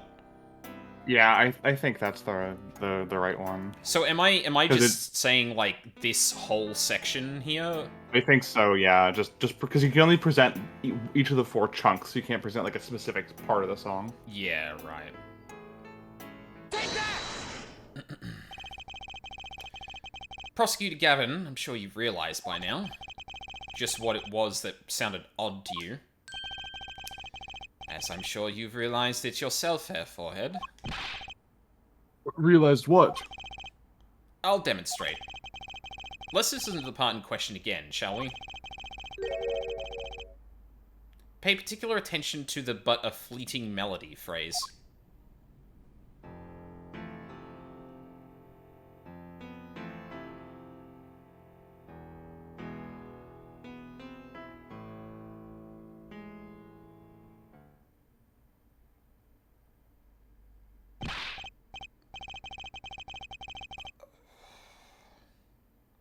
Okay. Man. How many times do we have to listen to the same thing? Shut up, Darian. Shut the fuck up. So sometimes it feels like the localization of this case is a little bit self-aware. Yeah, really. You're right. Enough of that. Let's listen to another section, shall we? What? Another section? The guitar bursts into flame at the end of the second verse. Let's listen to the same spot in the first verse. Pay attention to "Oh That Night in Your Embrace."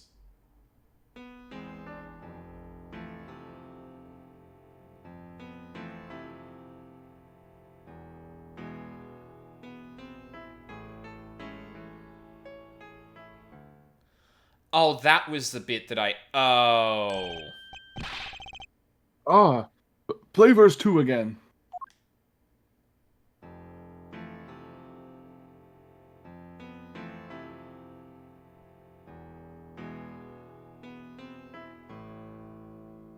Yeah, there's a whole section there that's missing.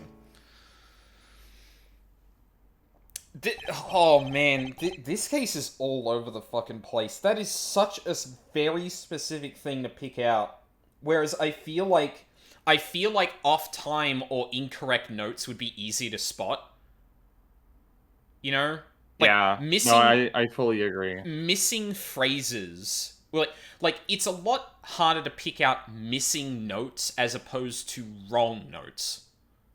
And it's kind of neat when that's the point, but this is buried so deep into this case at this point that, like, expecting someone to scrub through the entire piano section listening for something like that. The other thing is, too, that, like, that's not even necessarily unusual and doesn't stand out because, like, as songs progress, they often vary the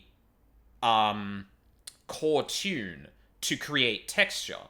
So the fact that at one point it's more complex than another is not something that would stand out or something that would be, like, obviously wrong.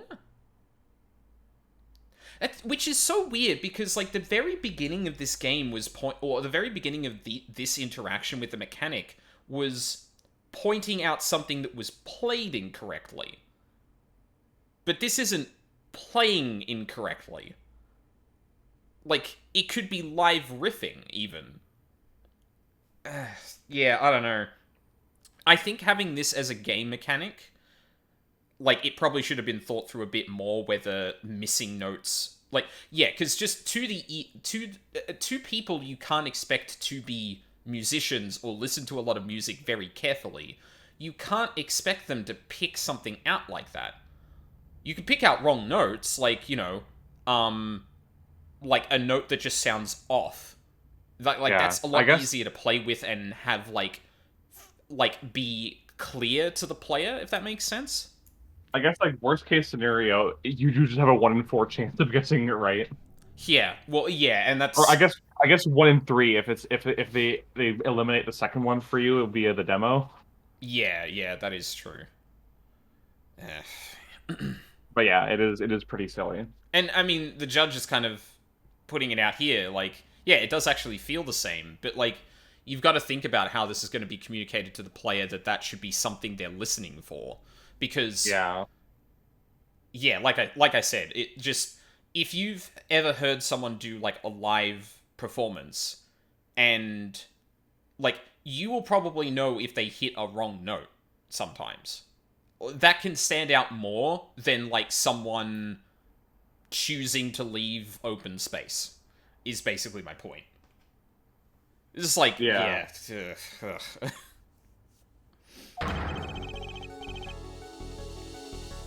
But they're clearly very different. What? Well put, Your Honor. The phrase in verse 2 is quite simple, but the same phrase in verse 1 has high and low notes, which would require 2 hands. You'd have to use 2 hands to play that for sure. Ah. Well, What's that prove? I would think you'd know that by now. This is why I hate dealing with amateurs, man. So the two verses had different arrangements. Happens all the time. Actually, good point. Not this time, Darian. There's no point in changing an arrangement if you can't hear it clearly. What? What?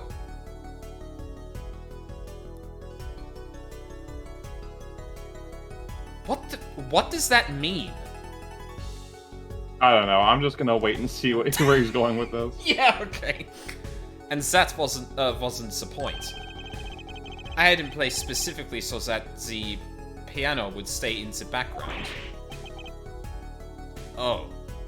Oh. That was what I noticed. Why should the same phrase sound slightly different? I asked myself.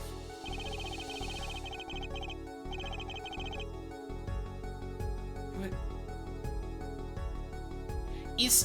Is he saying that you wouldn't want to vary the arrangement because it's meant to sink into the background? I guess so. That doesn't... That... Okay. Let's see how they actually bring that together. Now ask yourselves why Maki changed how he played, and there's only one answer. He needed a free hand in order to press the switch. I just... No, that was literally it. I think he's saying that oh, sorry, go on. Order. I think he's saying that Maki wouldn't have added a flourish that's unnoticeable to most people. But it's not a flourish. If anything, the section he played correctly has more flourish and stands out more than the second, because there's more variance in tone and notes. Like, that's not... This feels like it was written by someone who doesn't really listen to music carefully. Is what I'm getting from this. Like, not someone that doesn't enjoy music or anything like that, or not someone who doesn't, like, know music or anything, but just, like... this is going down to such a level of, like, arrangement and why you would vary things that just doesn't hold up to scrutiny, like, at all, in my opinion. Like, you can have busy sections that sink into the background, but usually that's a mixing thing.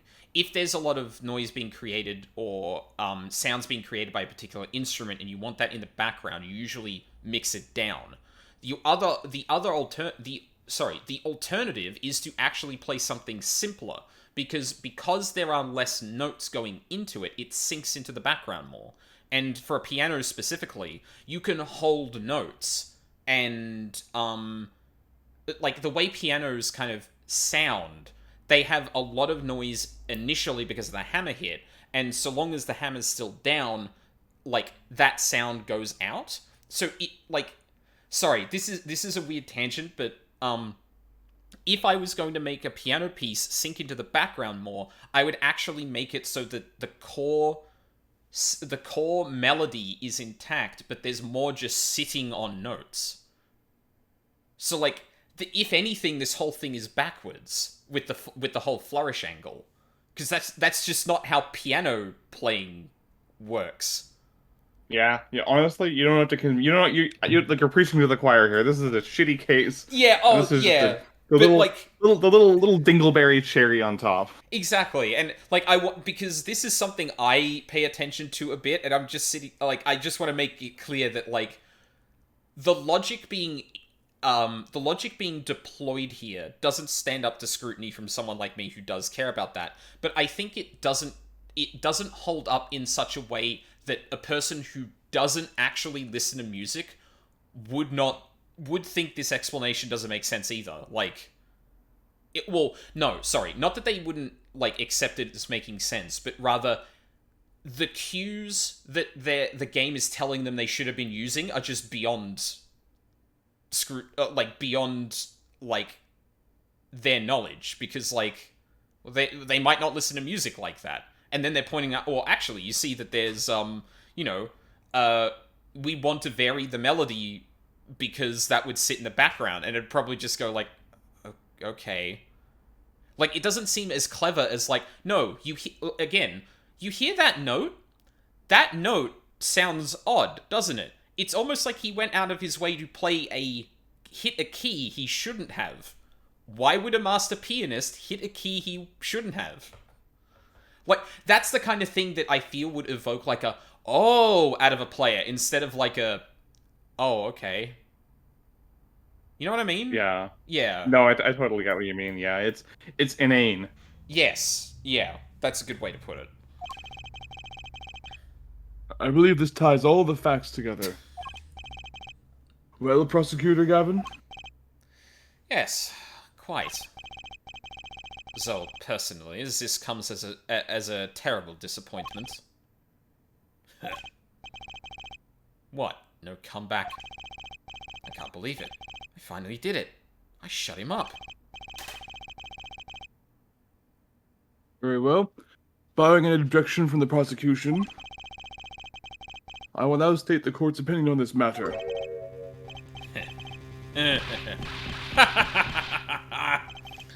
Good show, Sleeves. No, great show. Oh, I've been promoted. It's not over? I don't like it when he looks so happy. You tell him, Gavin. Tell him what's so disappointing. Personally, I'm terribly disappointed. In you, Herr Forehead. What? Huh? Me? Yes. Don't get me wrong, your case is solid. The facts all check out. But even now, you have yet to show us a single piece of decisive evidence. Yeah, but the facts... Anyone could see it was him. Unfortunately, anyone does not include the law. I'm afraid your case doesn't cut it. But... 1,000 facts might point toward the same conclusion.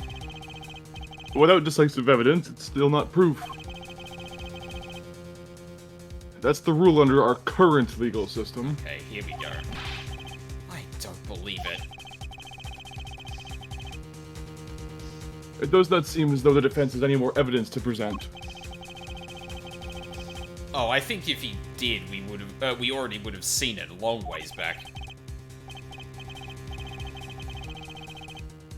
But at present, this court is unable to acknowledge your accusation.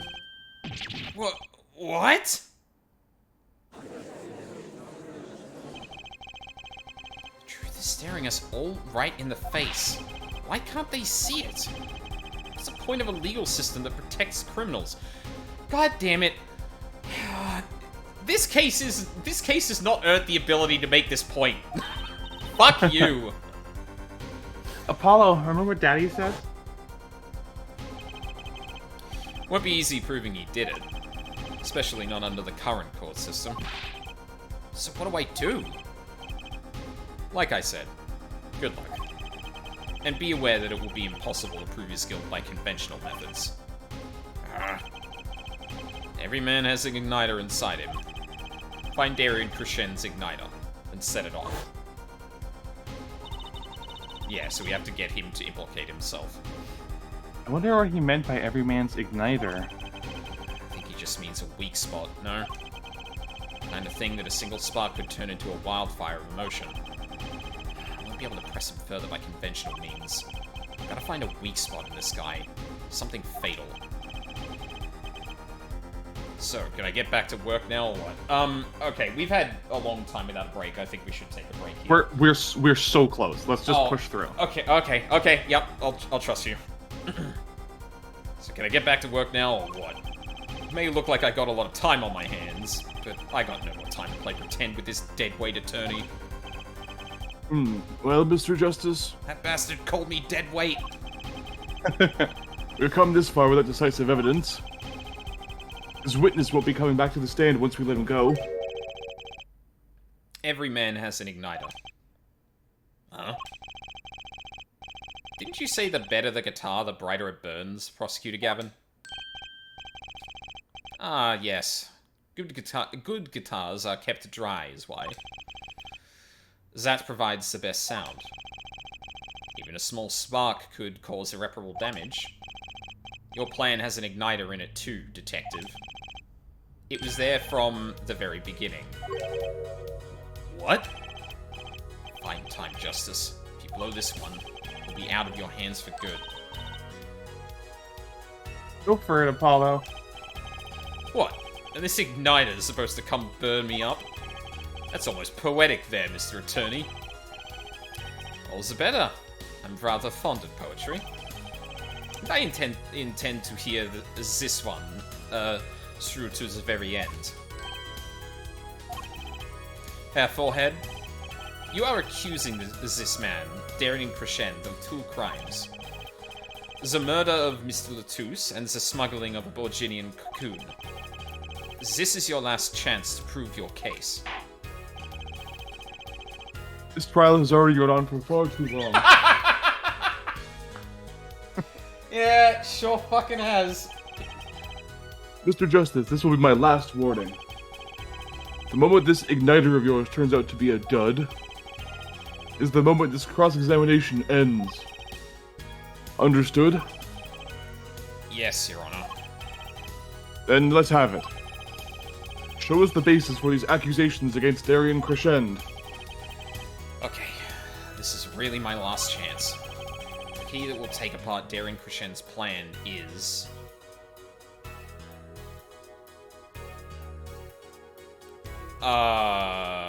call a witness? Like, he tried to kill Lamour, so my instinct is like, yeah? That? Well, I mean, you're claiming he has an accomplice, right? Oh, yeah, I guess we could... Oh, yeah, we could talk to Maki, right. Yeah, because he tried to shut Maki up about the whole thing. Yeah. Your igniter isn't a piece of evidence. Huh? What is? It is true that I couldn't show decisive evidence, but perhaps what I needed to prove my case was something else. You mean a witness? Proving his guilt is a tall order, but I've got just the person to do it. Very well, Mr. Justice. Who is this person who can prove Darien Crescent's guilt? The one person who can prove Darien Crescent's guilt is the defendant, Maki Tobae. Not your client, again. Maki Tobae was an accomplice to the cocoon smuggling plot. Without him, Darien Crescent could not have gotten the cocoon. Furthermore, he can easily prove that the one who plotted to smuggle that cocoon is the real criminal in this case. How so? It would require just one of the very cocoons Mr. Latouche was looking for. With the cooperation of the Republic of Borginia, we could burn a cocoon. The burnt cocoon would leave a particular residue. The residue we would, no doubt, also find inside the burnt-out guitar. Yeah, okay. Aha! Very scientific of you. Hey, that's my line. Thus, if Maki Tobae acknowledges his agreement with Darien Crescent concerning the attempted smuggling of a Borginian cocoon, the case is solved. Apollo, you realize do you understand what you're asking him to admit to?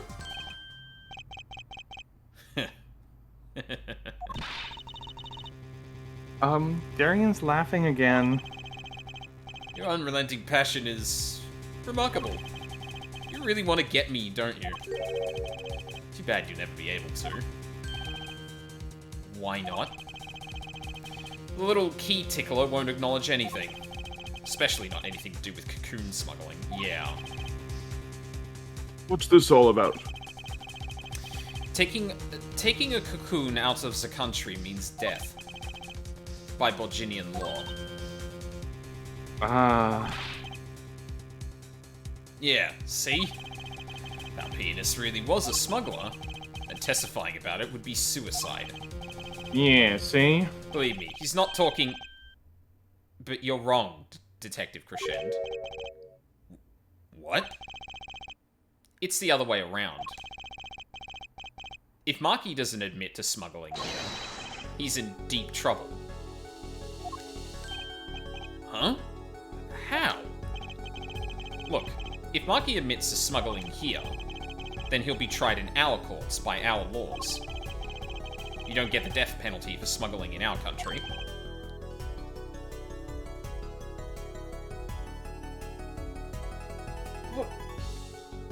What? But the whole point... Okay. The victim in this case was an undercover Interpol agent.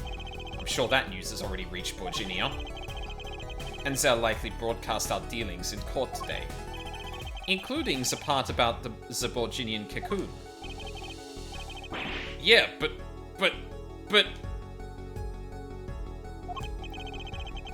I guess Japan doesn't have extradition laws to Borginia. But if Maki doesn't admit to smuggling now, he'll eventually be picked up by the Borginian police. And it's not like he's in any danger in our court. We're not going to find him guilty of murder here. Not now. This is stupid. I know I've said this so many times during this case, but this is just another level again.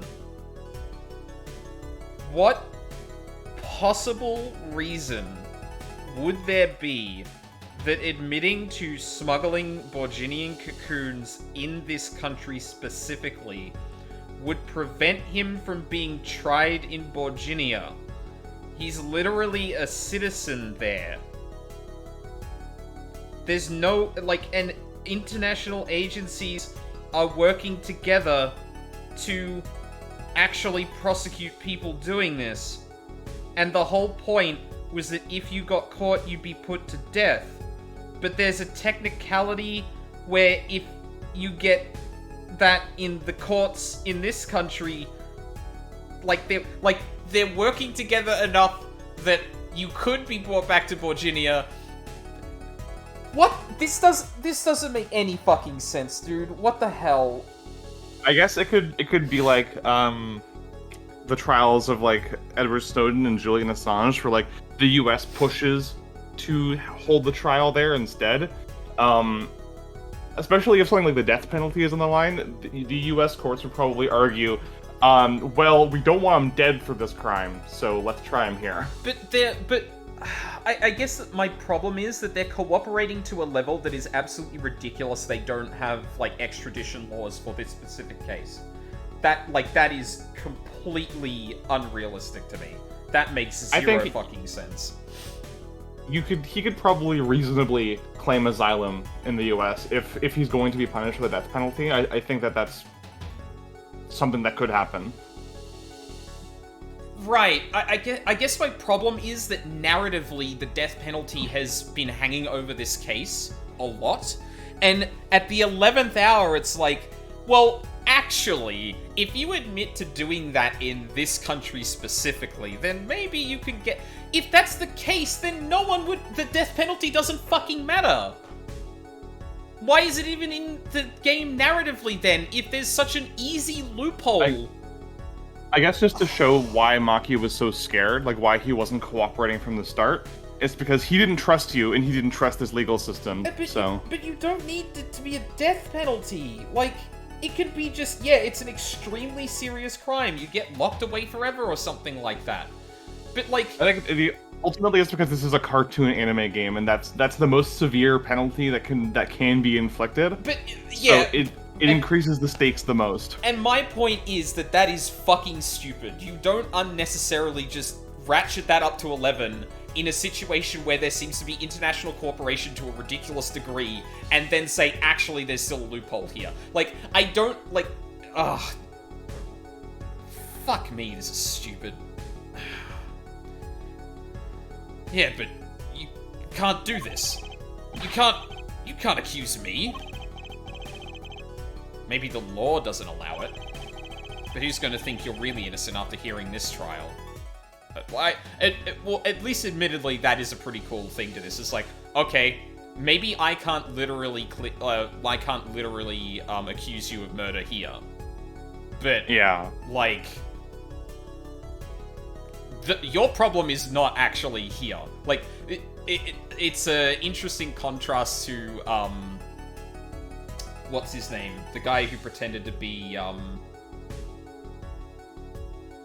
Mask to Mask. Yeah, Luke Atney. Yeah, where he's, like, deliberately getting himself accused of something else to avoid it. Now it's like, well, you know, if you don't get accused here... Same goes for Maki Tabae. Ugh. The cocoon smuggling. Your entire plan. Maki Tabae knows everything. There's only one way out of it for him. And that's to acknowledge his own crime. The crime of cocoon smuggling.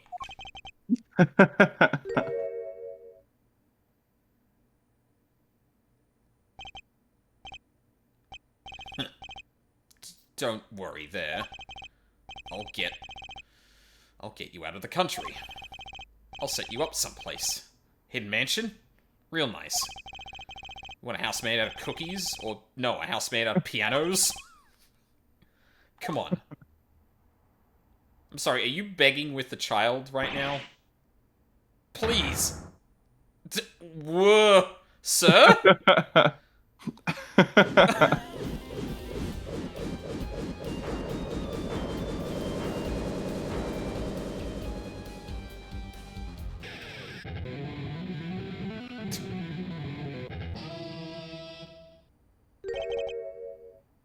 Darian. I consider that my last session with you. We rocked. I'm guessing we can treat that outburst as a confession? Uh-oh, he's laughing again. Kind of sick desperation at now, though. It's unsafe on whiff, though.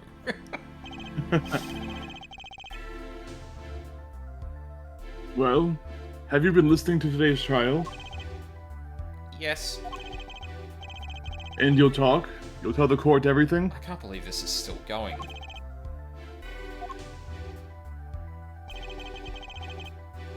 I didn't want it to turn out this way, but I'm not the kind of lawyer that can overlook a crime. Today's trial was all for your benefits, you know.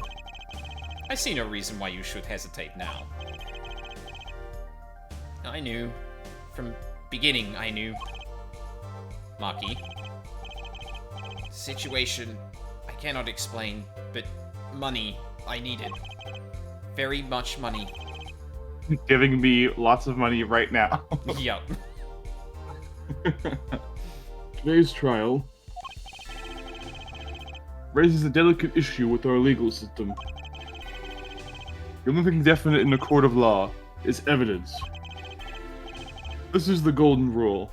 However, it has become apparent that not all things can be tried by this standard. in another case of this sort surface, we may have to consider an alternative system by which to administer justice. Anyway, Mr. Maki Tabae. Yes?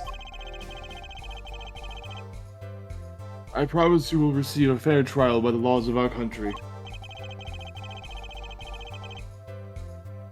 And with regards to the current charges for the murder of Mr. Latouche, this court is prepared to announce a verdict. I thank you. It looks like that one fucking picture. Yeah! Big old blue eyes.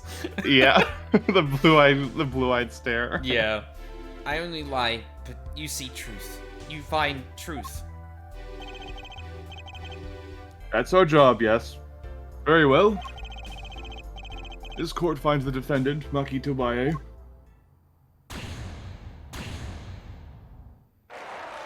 Yay! Yippee.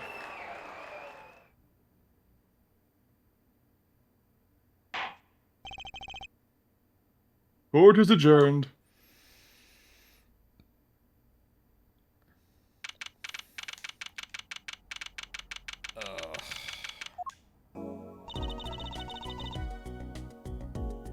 Wonder what'll happen to Maki. Well, he did smuggle a cocoon out of Borginia. I guess there'll be another trial here. All's well that ends well.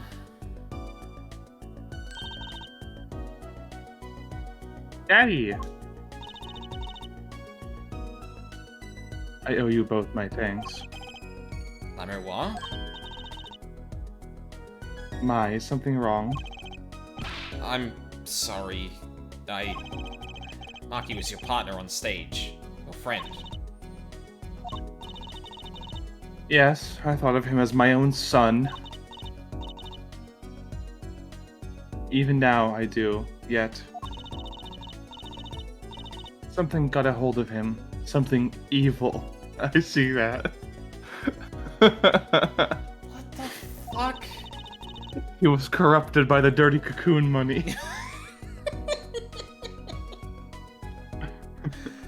And he must pay for what he has done. This 14-year-old child, whose brain is not fully developed and was tempted by an adult with the promise of vast riches, must atone for his crimes, I say. The fucking writing in not... this... Even the non... Oh, sorry, did you say something? No, I'm just laughing at Cookie saying the cocoon talked to him with the Green Goblin mask.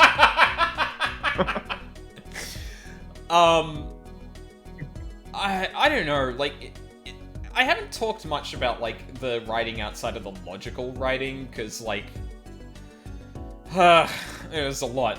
But, like, this is reminding me of something that, like, I ran into in 14 recently, where, like, there was a person causing so much fucking chaos in an area that bandits were trying to stop this person. And at the time, I was like, oh, okay, that's an interesting wrinkle. Like, it's so bad that even bandits are like, okay, no, we need to fucking get this guy out of here. He's becoming a problem for everyone, and it's just not helping. Or, yeah, he's trying to benefit from, like, causing chaos, and, you know, that's not good for business. And you end up in a situation where you come across, or you confront this person who has already, like, kind of dealt with a group of people that were both his followers and some were undercover bandits to try and get him. And, you know, he goes off laughing maniacally, and you and another character are there talking to everyone else. And at the end of that, no, I don't think it did, Vulpix. At the end of that discussion, the character you're with basically puts their hands on their hips and says, well, you bandits need to go to jail now, as if, like... And it just felt, like, so distasteful of, like... You're not even gonna, like, give them just a... Okay, listen, I know, like, y'all aren't on the up and up, but, like... Thanks for trying to stop this guy, we'll take it from here. Like, just get out of here, basically. Like, it was such a moment of, like... Why are we just capitulating to the idea that, like, the bandits are just, oh, we need to throw them into jail, they have no morals, despite, you know, trying to actually help things out, in my opinion. It's the same thing here, where it's just like, well, Maki still was accused of smuggling, so I guess that makes him bad. Like, especially given, the larger point that's actually being made, too, of like, oh, geez, yeah, the legal system obviously might have a problem when there's such a huge burden of proof by the defense to accuse someone credibly of the same crime to get them off, that maybe we need to rethink this. But then stepping out and saying, well, I guess that child needs to go to detention now. Like, it's such a, like, really weird tone switch of like, Nuance. Oh god, maybe we need to rethink about this. Anyway, send that kid to jail. Yeah. This again, this is like, I feel like with a decent defense attorney, you know, hint hint, wink wink, Maki could very easily get off of this under coercion. Like, he's a child. He was contacted by an adult who manipulated him into helping out with illegal smuggling. Like, there's a reason why we don't try children in adults' courts. It's because they're not old enough to be held legally responsible for their actions. Like, exactly. Yeah, it's just... And unfortunately, again, it comes back to the joke I basically abandoned at this point because I don't fucking care for... that it doesn't make sense to critique anymore because the entire case from top to bottom is just nothing but, nonsense. But, he's a child! This should have been brought up day one, and and a whole bunch of the investigation shouldn't have even happened on the focuses that it did, and just went, hold on, why did a child smuggle something out of a country? And increase the child counter by 3. Yeah, really. And fuck, the crazy thing, I don't think we even talked about the bodies appearing on the raised stage. No, we didn't. That was a complete non-factor in what the end. That was only there seemingly to make it seem like the murderer was following the song. But there was no explanation as to how Darien was able to drag a 6'8", 300-pound wall of meat and muscle onto a stage, and then somehow find Maki and knock him out and drag him down there too. A magician did it. We saw him at the crime scene. I would have just thought, oh yeah, honestly, the really funny way to hand wave that is just like, oh yeah, the magician was there. Obviously he did it. And Apollo's just like, are you serious? And they're like, yeah, okay, that doesn't matter anymore. And he's just like, yeah, literally, Cookie, a wizard did it. But no, it's just a complete red herring, because if you start trying to put the stuff together from that angle, it doesn't make sense, because it's never touched upon. And the fact that this case went on for so long about such bullshit, but it still left so much that it didn't actually explain is baffling to me. Maybe if they spent more time writing about the scenario and not all the goddamn twisty shit that happens in this.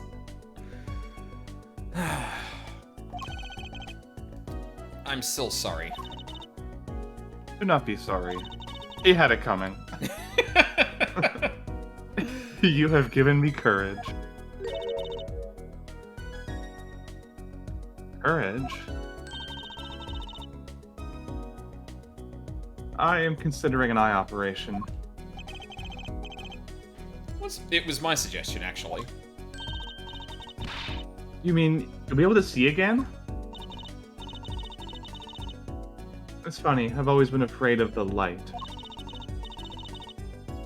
Light seems so harsh, so unforgiving. What? But... Why are we trying to get a thematic thing out of a blind person wanting surgery to fix their sight?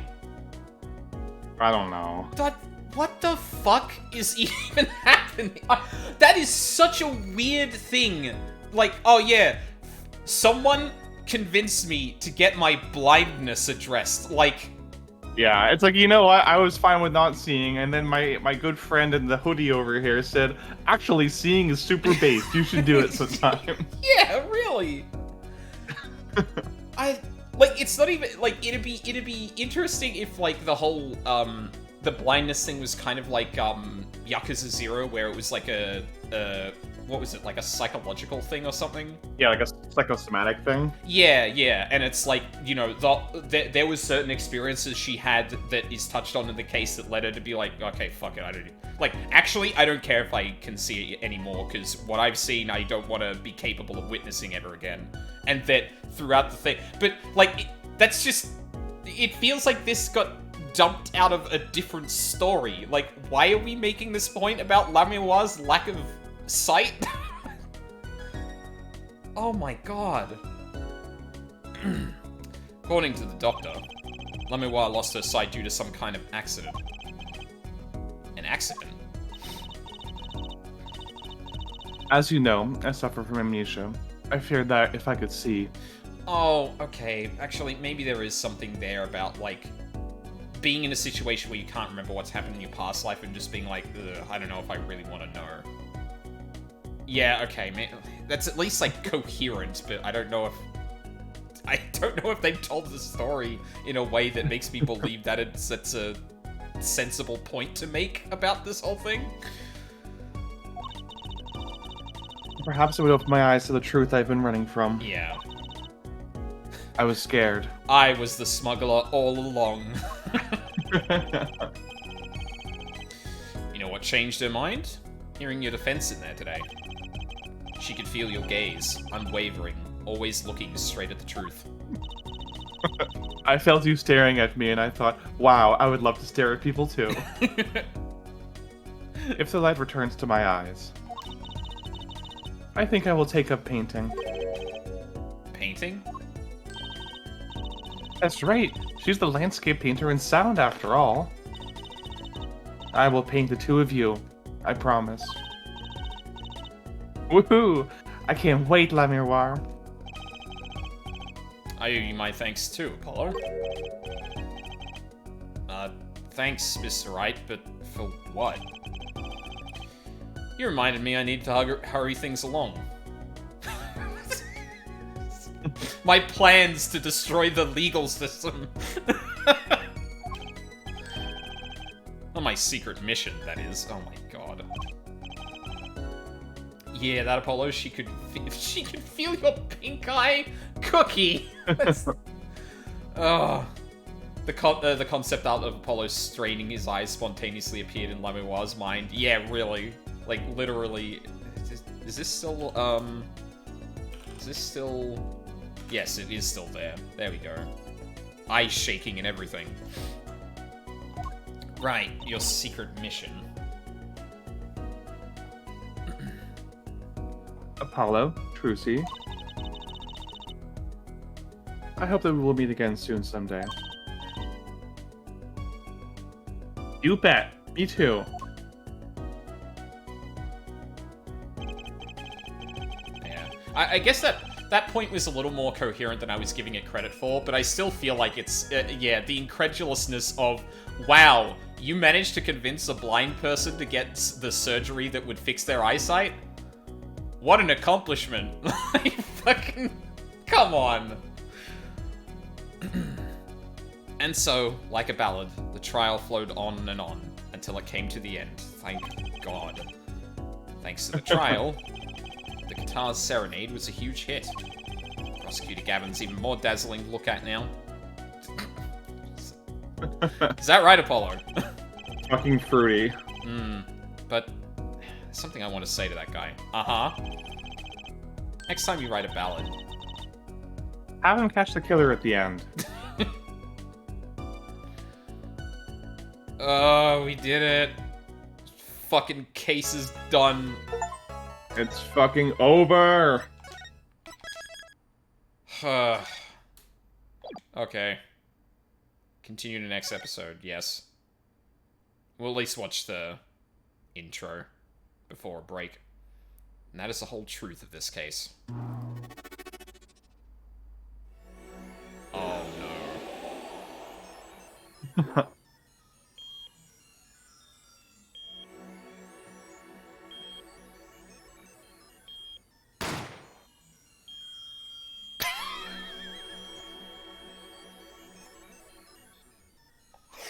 In order to understand it myself, I had to know the story of these last 7 long years.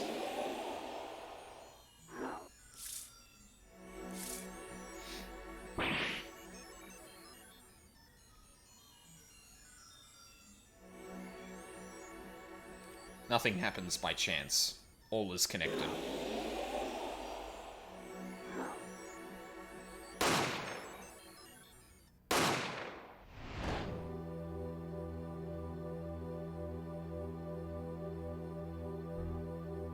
And now, you stand ready to begin the final chapter of this story.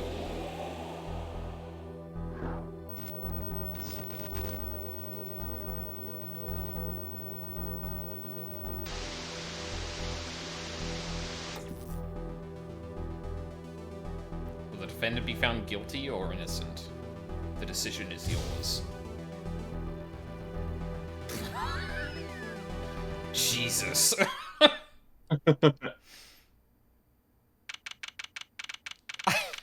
There's something very funny about having a heart monitor hooked up to someone being shot. Like... Yeah. Wow, yeah, like, you're looking at the heart monitor and you just hear the gunshot, and it's like, like, yeah, I can put that together, thank you. God. Okay, there, we got music. Alright. Well, that was exceptionally cryptic.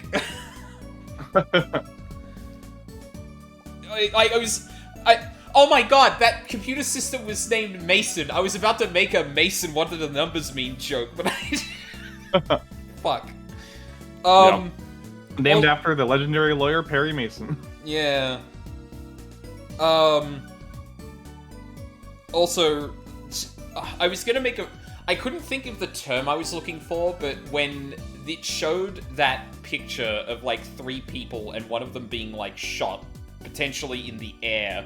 I was gonna make a joke of like, wow, that gun has a hell of a that gun has a hell of a launch or some shit like that. Like someone was juggling that person in the air. Yeah, I don't know. I couldn't find the words for it, but yeah, okay. Yeah, we've been here. I've been sitting down for 2.5 hours. I need a break to stretch legs and whatnot. So. When we come back, finally, a good fucking case.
I'm back.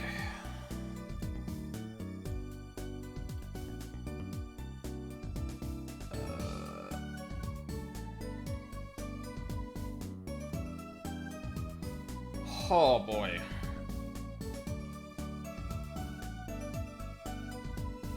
Finally a new case.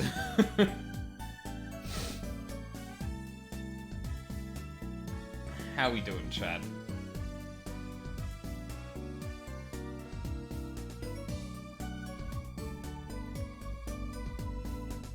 I've been realizing that I haven't been interacting with chat as much lately, but I think it's probably because the case is just like got me in a vice. That case had me in a kind of a vice grip, and like I just had to like stretching my incredulity as much as possible to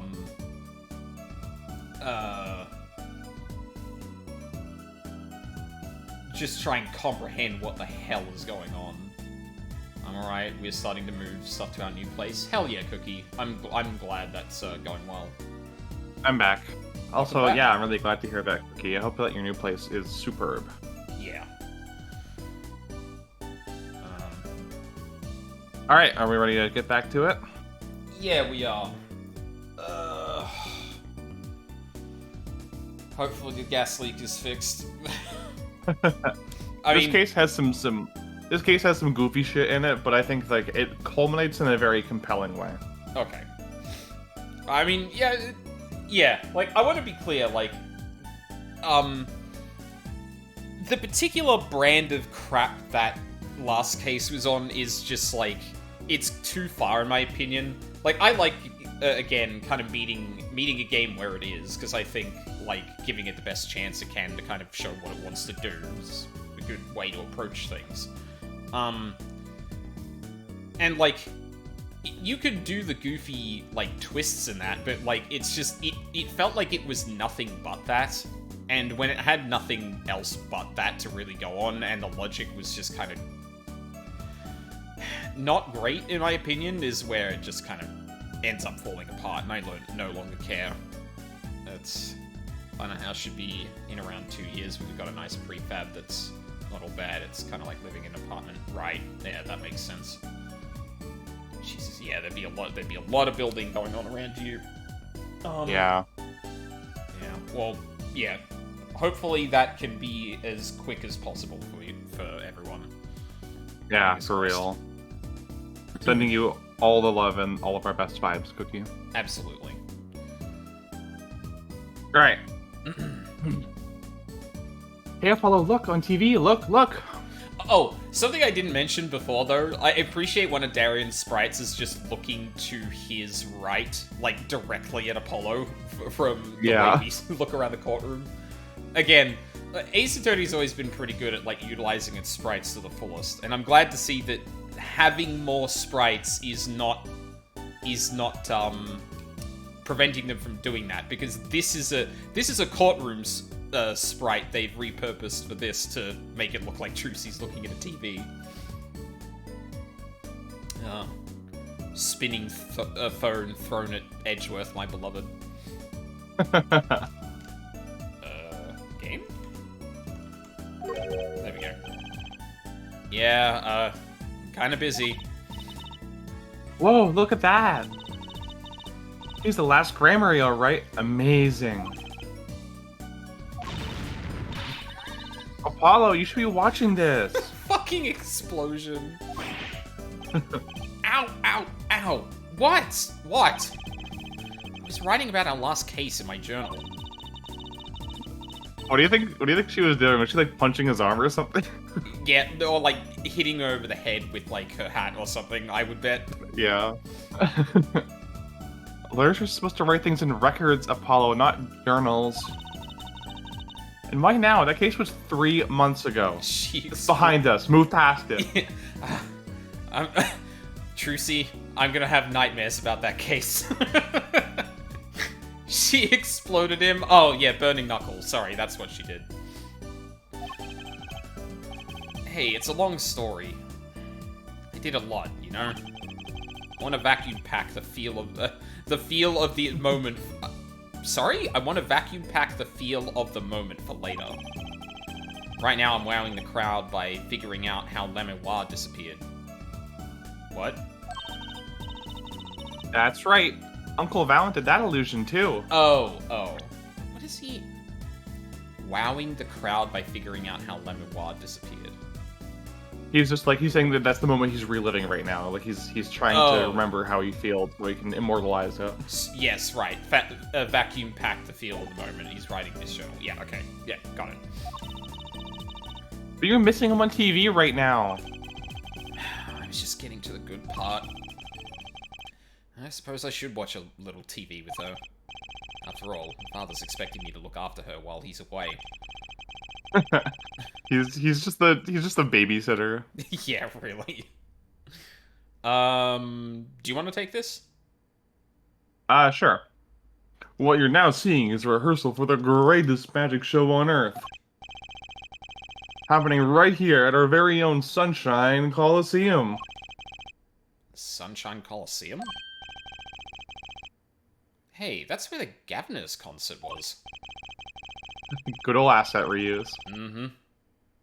Only 3 more days until miracles happen here, right before your unbelieving eyes. The legendary Troupe Gramarye is performing for the first time in 7 years. 7 years, huh? That's gonna be great. I'm so there. You and Daddy are coming too. Legendary Gramarys. Trucy's real father was still alive. He'd be on that stage performing miracles. I've got the tickets and everything. Here's yours, Apollo. Yippee.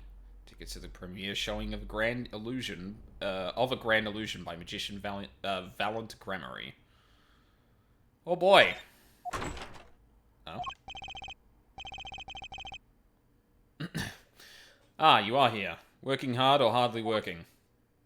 Yeah, I thought so. Hey, how have you been? Hi there, stranger. Exactly the kind of greeting I'd want to hear from my own kid. Though he has been gone a long time. How goes it, Trucy? Here, I got a present for you. Yay, pudding! I love pudding. Ooh, it's farm fresh. And not just one pudding, but 3 whole cups. I'll have to pace myself. Well, I'm beat. That's right, Daddy. You're on a top secret mission. You gotta take it easy with the secrets, you know. They make pudding at the farm? Everything comes from the farm. How right you are. So, you still can't tell us what your mission is? Maybe it is time. It has something to do with you, anyway. Huh? With me? Yeah, you're my pawn in all of this. Maybe you're getting a top secret mission too. Maybe you can be one of those guys. A spy. Can't I just be a defense attorney? No. To be honest, telling you about the mission was my whole reason for coming here today. What? Tell me, you've heard of the Juris system, yes? The Juris system? That's right, the new legal system everyone's talking about.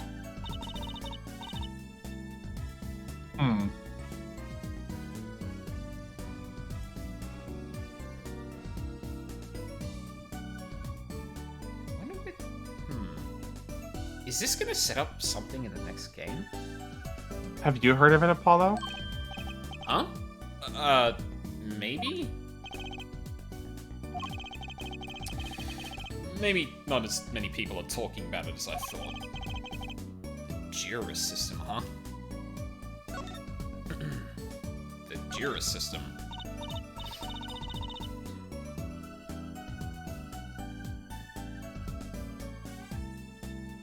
Nino? Sorry, I had to adjust my headphones a little bit. Oh, good, yeah. So, Daddy, what's this Juris system thing? Well, Trucy, do you know what a jury is? I've heard of it. Isn't that those people who sit in court in those old courtroom dramas? The ones who get to decide if the guy's innocent or guilty? Do you know, Apollo? Only from TV. It's 12 people chosen from the community, right? Well, they're thinking about reviving that system. They're calling the new system the Jurist system. No more doing whatever you like, Your Honor. Not quite that harsh. The jurists cooperate with the judge. They help analyze the case from different angles.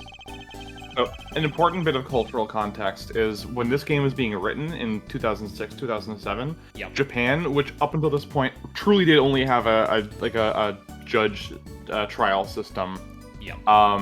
Was doing test runs of a jury system for the first time in its like contemporary history. Huh. And just like he's describing here, it worked like, rather than the jury being the ones who decide the verdict, they advise the judge. So the judge is still the one who hands down the verdict, but the jury can vote and give their own opinions and influence the verdict. Right, so rather than them having the last say, they are basically presenting their own understanding to the judge, who then makes a judgment on that. Yeah, it was basically like a half step. It wasn't quite, the Western world's trial by jury system, yeah. Where the jury does have the final say. But it was definitely an improvement over before, where now, if you want to be corrupt, you have to bribe 12 people instead of just one. Yeah, it tends to be a lot harder to do that in that circumstance. So this was a cool instance of art imitating life, where like Shu Takumi was doing cutting edge social commentary. Interesting. And there will be only 6 of them under the current proposal, right? Wow, you know your stuff, Apollo. Their findings directly affect the verdict. Hopefully, people will start taking the courts a little more seriously now. I feel like I want some kind of educational TV show. Starring Dr. Wright from Sim City. Dr. Wright, his assistant Trucy, and mascot Apollo. The perfect team. Mascot? Hey! Secret mission? So, what is this secret mission? The Jurist system is my mission, more or less. Anyway, keep in mind that new ideas will, like this system, are always risky, Apollo. Too true. Everyone's got an opinion, and they just talk and talk, and nothing is decided. Like, it doesn't negate any kind of actual criticisms of the current system and things not changing, but when it comes to the actual judicial system and trying to trial new things, I can only imagine how much of a, it's a pretty significant undertaking to change the very way that you decide whether people are guilty or not. Yeah, and not to, obviously this game couldn't tell history when it was written, but it did not catch on, unfortunately. The trials ended in failure, and they went back to majority just using a trial by judge system. Ouch. Yeah. Yeah. But for a brief shining moment, there was optimism. Yeah.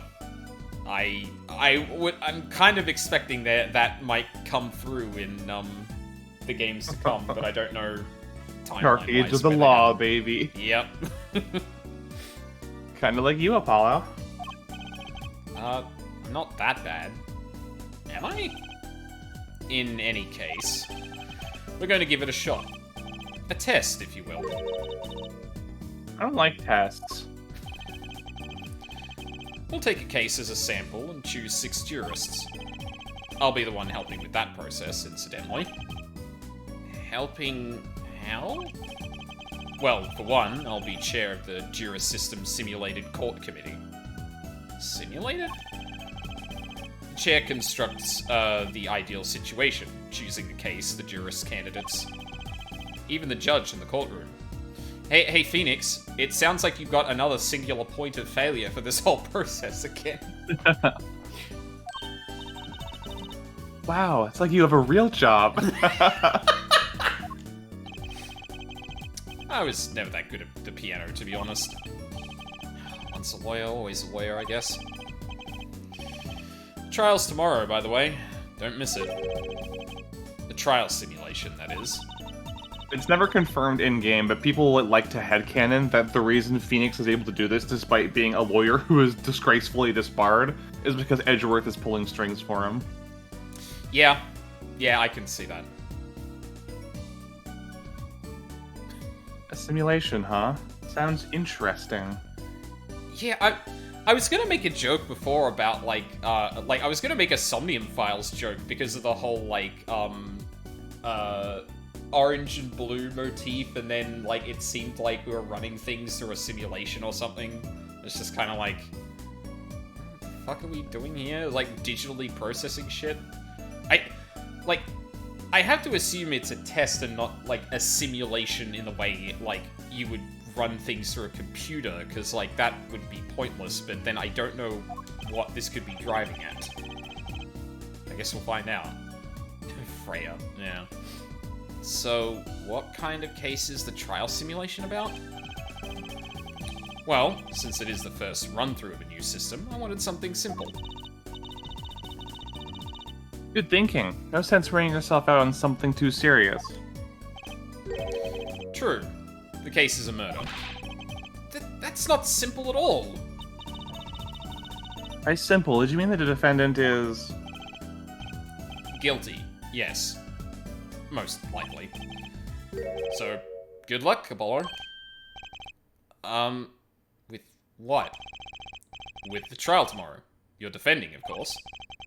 Recall that I said it had something to do with you. Go for it, Apollo. It's just a test case anyway. No sweat. Yeah, just a test case. I'm sure this will not evolve into something much, much larger. At all. Yeah, but there's still a verdict to be decided. And a potentially serious sentence. The most serious in a worst-case scenario. Ah, you mean the verdict's for real? That's not a test trial. That's a real trial. All the forms have been filled, or filed. There's no turning back now. Trial begins tomorrow at 10 AM. Hope you make room in your schedule. Why am I only hearing about this now? Yes, there was a change this morning. I picked a new case. Huh? Something that happened last night. Just gonna step over Valen Grammary, or...? Hey, Apollo, I know you're all excited about that secret mission. What about this? The Trip Grammary Grand Magic Show. Does that happen at 10 o'clock? It sure happens at 10 o'clock. Huh? Oh, right. The card tricks. They're not card tricks. They're grand illusions, miracles, the apocalypse, heaven and earth will shake. So what? That's 3 whole days from now. The Sunshine Coliseum, let's go today. We can say hi to Uncle Valen. Have fun. What? I can't go by myself. You know I'm not very outgoing. Right. Why not go with her? She's so silly, I love her. Phoenix is just like, why not go with her? You've got time. And Apollo just slow turns to him like, what the fuck do you mean I have time? Not anymore, I don't. Yeah. I'm sorry, person who just dumped an entire murder case on my lap for tomorrow. God, but what about the secret mission? Oh, don't worry about that. Phoenix, I love you. You'll hear all about it. You'll hear all about it tomorrow, regardless. I don't trust that smile. He knows something that he's not telling me. Yippee! Now you can take me to the Coliseum. I suppose it wouldn't kill me to pop over there. Ah, Grammary. That reminds me. What's this, Daddy? Isn't that silk hat a Grammary seal? Looks like it's got kanji or something in it as well. Yeah, it's like that practice of making a picture with the kanji. Yeah, I remember that's how how we learned a lot of the symbols in like high school. Consider it a birthday present, Trucy. Thanks. It's great. But today isn't my birthday. Good point. What day is it today, Apollo? Huh? Today? Oh, I wasn't paying attention at the beginning of the scene. I think it's Recycle Your Plastics Day. Then it's a Recycle Your Plastics present. Yippee! So it's plastic. Oh, their dynamic is amazing.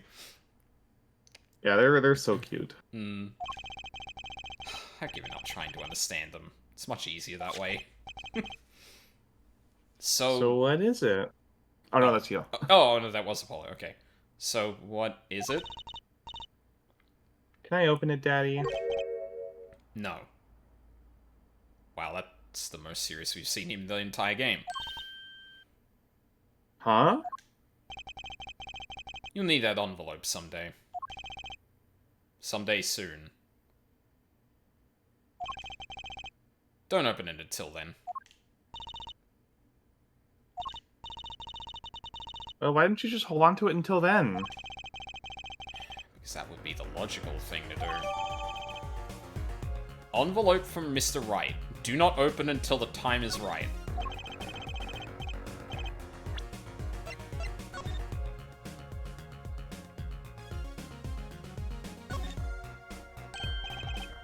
Ah, looky here. A handwritten signature. It says...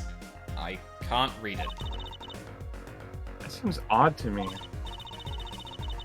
I mean, isn't a signature intended to show ownership? What's the use if no one can read it? Isn't it enough you can read your own? Oh, I never thought of it that way.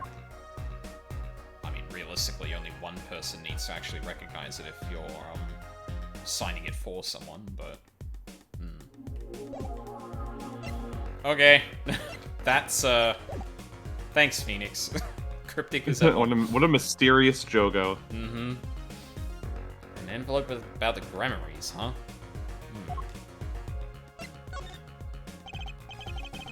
Alright, so what case are you going to use? You really want to know, don't you? Yes. Yeah? You gave me the case. What do you mean? Yeah. Yeah? I might want to know the case you're asking me to be involved in as defense attorney. Of course I do. I mean, I'm going to be defending, aren't I? If all goes well, then yes. Of course, this is just a test. We wanted everyone to start without preconceptions. A blank slate, as it were. There's a difference between having a blank slate and just being totally clueless. Whose dumb idea was that, anyway? Well, mine. Committee chair, remember? Oh. Phoenix, this is dumb. Well, if you want to know that badly, I suppose I could give you permission to examine the scene of the crime. What? He was just not gonna let him do that. What the fuck is... Oh my god. Good. That's better. But you can't talk to anyone involved with the case. What? Then how am I supposed to defend... You let me worry about the details there. Remember... He just leans in and hugs him and then whispers in his ear, I'm rigging it. Yeah. Remember, I'm in charge of this trial. All of it. Yeah, no. Like, I joked before about, hey, look, hey, Phoenix, it seems like you've got a single point of failure. But then, like, I'm sorry, but, like, Phoenix is a really good lawyer. I do not trust him to do this unbiased. And he's using a real case to test run his thing. Which he personally handpicked because he thought it was interesting. Yeah, and like I don't know the details of the case yet, but I imagine it's probably interesting for a reason, in which case I have to ask, Phoenix, your bias here? Hello? But you don't want it to backfire, do you? Apollo, if I am in charge of the whole trial, that means the entire affair is my responsibility. For good or for bad. Just do what you can. And don't worry, I know what I'm doing. Oh, I think you're roboting a bit. Hold on. Is my internet okay? Hold on. Hold up. Pump the brakes. I don't think anything's wrong with my end. Hang on, let's reload you. Yeah, no, that's all good. Where's the... Oh no, we lost Mina. She's still in call. Hold on. I don't know if, like, talking to her in chat or here is the best option.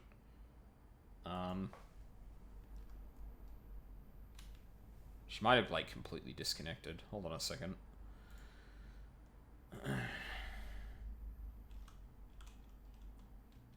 Shit.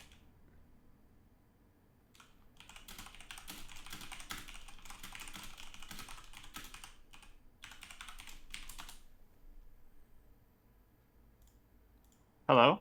Hi. Is everything working fine now? Yes, it sounds like it. Cool. Okay, that was weird. I just got disconnected fully. I'm not sure if it was my internet or the connection, but it was weird. Oh. Huh. You never left the call. Maybe Discord was, like, It showed that in such a way. Sorry? Yeah, that's weird. It showed that I left the call from my perspective. That's weird. Maybe you dropped out eventually and I just didn't notice. Because you were there for a little bit. Yeah. Oh, either way. Yeah. Sorry, what were we talking about before that happened? Oh, I was just excited that Phoenix said the line. Oh, yeah. Yeah. I mean...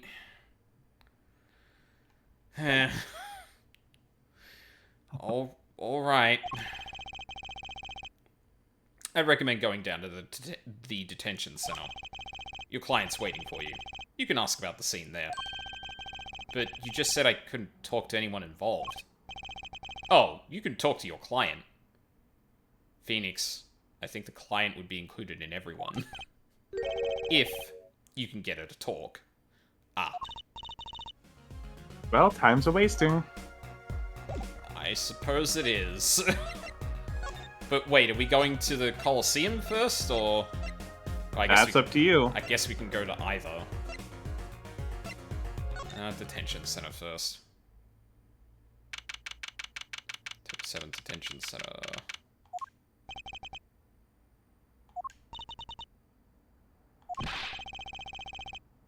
That's 20 minutes we've been waiting here. 20 minutes! Maybe I should complain? I'm sure that guard has better things to do than stand there pretending he doesn't see us. I love how much they talk about that guard that's just, like, baked into the background texture. It's great. So good. You know, the minute we get angry, the client will show. It always works like that. It certainly bloody does. Like shouting, "Oh, waiter!" and they're standing right behind you. Oh, guard! Is our client gonna be much longer?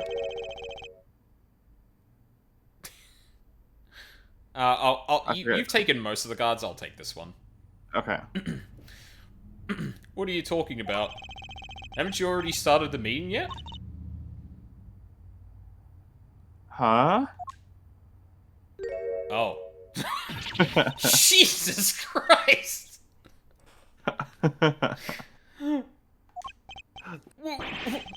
Where'd you come from? Well, anyway, please have a seat.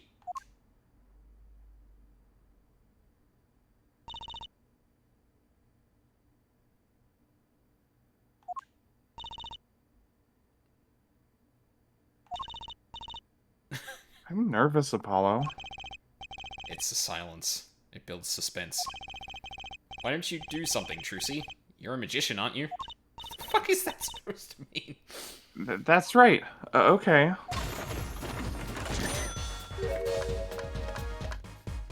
I'm the amazing Mr. Hat.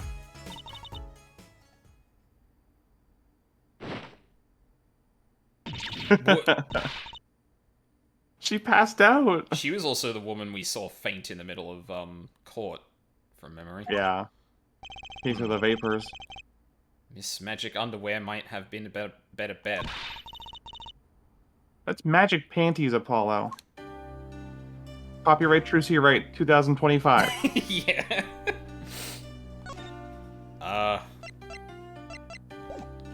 Do I have anything in the court record for her at this moment? No, I don't. Wait, what did that say about Trucy? Fond of her Mr. Hat Trick.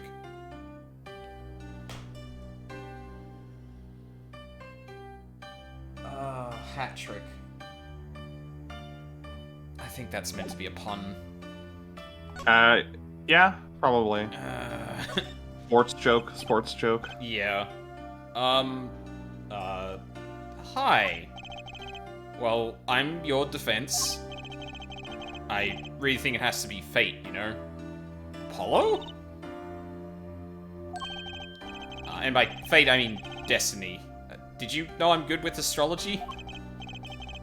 Tell me, what's your sign? Apollo? What is going on?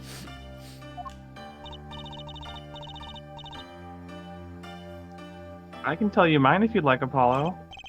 No, never mind. I just got carried away there. I seem destined to get difficult clients, it seems. Your name? So, what's your name? Oh, right, I'm supposed to introduce myself first. I'm Apollo. Apollo Justice. I'm Trucy Wright. Apollo, she wasn't talking... I know. This is getting nowhere fast. Cool. Hey, I know. Maybe you can tell us what happened. I'm your defense attorney, after all.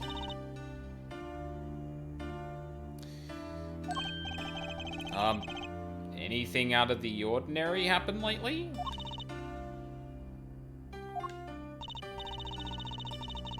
Well, the other day this tourist from out of town stopped to ask me directions. Later, Trucy. I feel like I need to ask directions myself here. Well, that was fruitless. I think I understand despair a little better now. God. You're good, Apollo.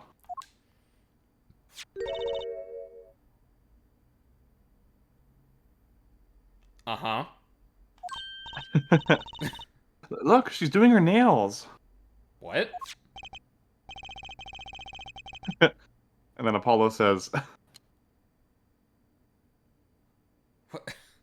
What? Are nails more important than defense? Is that it? Let's go, Trucy. What? I'm confused as to why they're showing me what looks like a glass thing to indicate... It's the nail polish bottle.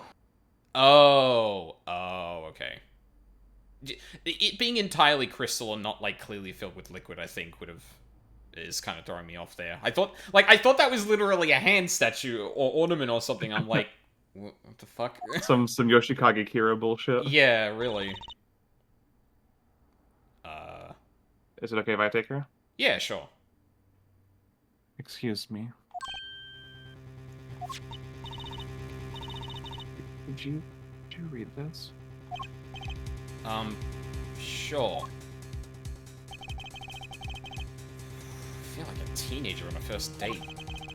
This is the love letter we passed from desk to desk at school. I'm looking so wistful and read it, Apollo. Better days. It's a business card with a name and an address. The name is Farah Misham. The address is for Drew's studio. And you're giving me this card because... Oh, your name has been updated. You're Vera, right?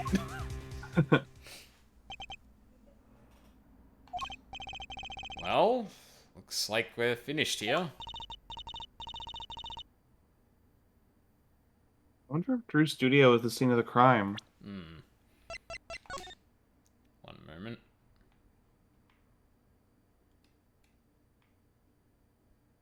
Huh. What a pretty business card. Looks like a postcard almost. And on the back, just her name. That seems odd to me. Huh? What does? Why write your name on the front and the back of the card? There's an American Psycho joke in here somewhere, but I just can't put it together.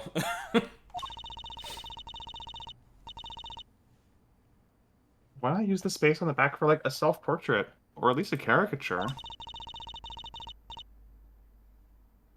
Then people would remember what you look like, too. It's not a bad idea, actually. Here, give me one of your cards, Apollo. She's drawing something. Hey, my hair's not that spiky. And my eyes are not that big. Apollo, your eyes get really big when you focus. No, they don't. I'm self-conscious. Very nice. Now let's see Miles Edgeworth's card. Thank you, newest girl. Let's go find out. Yep.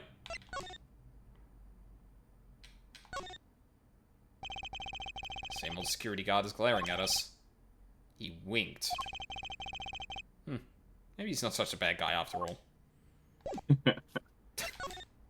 Oh, actually... Humanizing the background PNG. Yeah. Sorry, we forgot to do something very important. Oh, yeah, you need to water partly. Plant. It intrigues you, doesn't it? Not really. It's just the only thing in here that doesn't have some secret function. No secrets. Lots of memories. And a name, too. Want to hear it? Not really. His name is Charlie, if you were curious. Really, I wasn't. Apollo, you will give respect to Charlie right now. Okay, we can just go there, thank God. Oh, yep. Crime scene. October 7th, Drew's studio. Wow. This looks like a studio. Like life imitating art. Or maybe it's the other way around. Huh. Charlie has seniority over you, Apollo. True.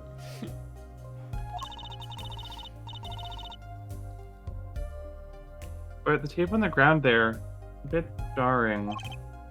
Yeah. Looks like we found our crime scene. Apollo, look at all those paintings. Hey, don't touch those. It's okay, I'm just looking.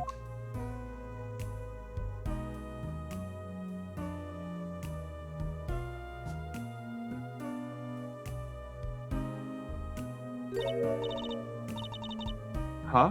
Apollo, look at this one. Looks half finished. You can still see the rough sketch underneath. But that's odd. The rough part doesn't look like the rest of the painting at all. Yeah, good point. That is odd. Obtained at Drew's studio, only half finished. The rough sketch is still visible. Wait, did I get all of the paintings? I sure did. Huh. Obtained at Drew's studio. That bit in the middle is supposed to be a person. Speed. Oh. Beans. Wait, there was a thing I could... Oh, right, it's probably going to make a comment about the art. Well, what do we have here? It looks like a person thinking about something. Maybe they're worried? Like, what should I have for supper? A hot dog or a hamburger? You know, I've always wondered about that. Why is there supper and dinner? Are they different meals or the same thing? Maybe that's what this person's thinking about. Okay. Pufferfish. I love that pufferfish. Is that a pufferfish?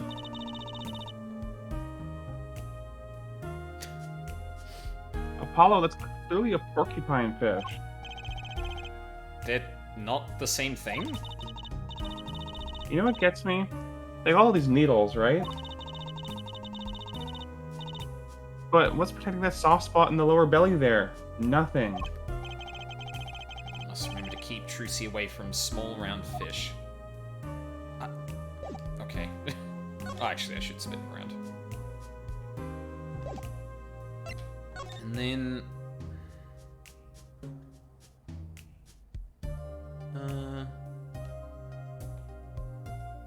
Yeah, okay. This bit here looks like the kind of lattice kind of thing you get on, like, really large power line towers. Mm-hmm.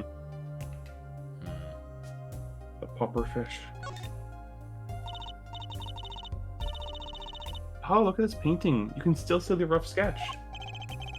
Oh. Looks like it was only half completed. That's fine. Uh-oh. I think Mina's roboting again. Can you still hear me, Mina? I can hear you just fine, yeah. Okay. You're clearing up a little bit. That's fine. Good. Did the rough sketch and the finished painting look totally different to you too? They do, actually. What's that all about?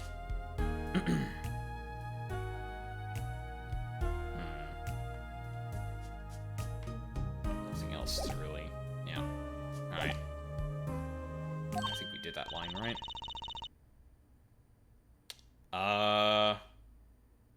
Is this gonna be Emma or... I'm putting you two here. Yeah, I thought so. There she is. Ah, long time no see. Oh, you're going back to roboting again. Is that something... Hold on a sec.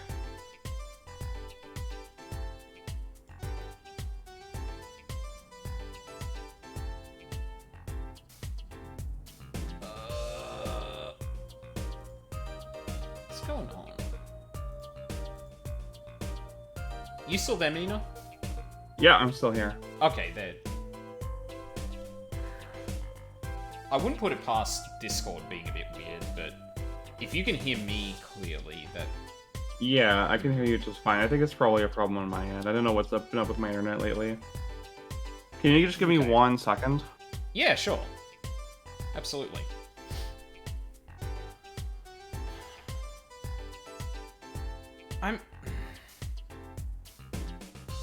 This is not the start to this case I thought was going to happen, by the way. We're very much like, this feels tangentially related to what the rest of this case is going to be about. And especially just seeing the kind of imagery we did see. I'm really curious where this is going to be going. Welcome back. Is this a bit better? I think so, yeah. You were clear just before you, left before, so... Okay, yeah. My Ethernet cable's been a bit weird. I think I might need to buy a new one. So I switched to Wi-Fi right now, which is, usually a little bit less stable, but right now I think I was experiencing some major packet loss with my Ethernet cable. Oh, okay, yeah, that probably tracks. And yeah, Wi-Fi may not be reliable, but it's probably more reliable than a faulty cable. Exactly, yeah. So let's hope that this does the trick. Yeah, fingers crossed. Alright. Oh. Feels like I run into you far too often. I bet I'll know why you're here. I'll bet I know why you're here, too. You know about the trial simulation tomorrow? I've heard about it, sure. So Mr. Wright chose you, huh? You don't even know what the case is about. Well, he was killed. The artist who owns the studio, that is. Mr. Drew Misham. Misham. His daughter was put under arrest. Yeah, we just saw her at the detention center. It was funny, though. She seemed like a victim than the kind of person who could commit murder. Oh, you don't say. Not even by poisoning? That's how it was done, you know. Poisoning's a common way to get the job done when the murderer is a woman. But poisoning? Anyway, Mr. Wright told me you'd be coming. Feel free to take a look around. I'll just be over there with my snackoos. Can't talk to anyone related to the case this time around, which means we'd better find as much as we can here at the scene. Or else. Yep. Oh, there's a second... Whoa. Okay. I'm surprised we didn't, like, pan around the room before Emma came in, but... Yeah. Right, we're probably... not gonna look at anything there. Alright. First things first. Ah, Apollo, that's where the body was. That's the spot where Mr. Drew Misham passed away. He put the coffee mug to his lips in the next moment. There's quite a bit of paint on the ground. See that half-painted painting over there? He must have been working on it right up until the moment he died. Wow, a true artist to the end. Or maybe he started a year ago and was procrastinating.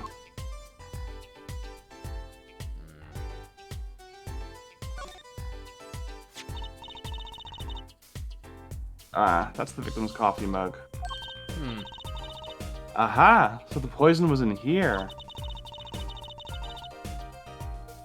This is my first time seeing a real poisoned mug of coffee. I would hope so.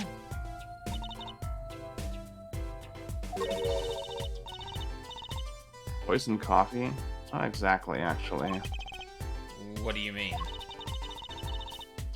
No traces of poison were actually found in the coffee.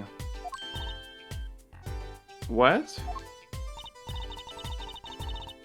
You'll have to figure out the rest yourself. I'm officially not on your side after all. Side of the cup reads Misham. Well, I can see the lip bit there, so... might have been the rim of the glass instead of the actual liquid in it.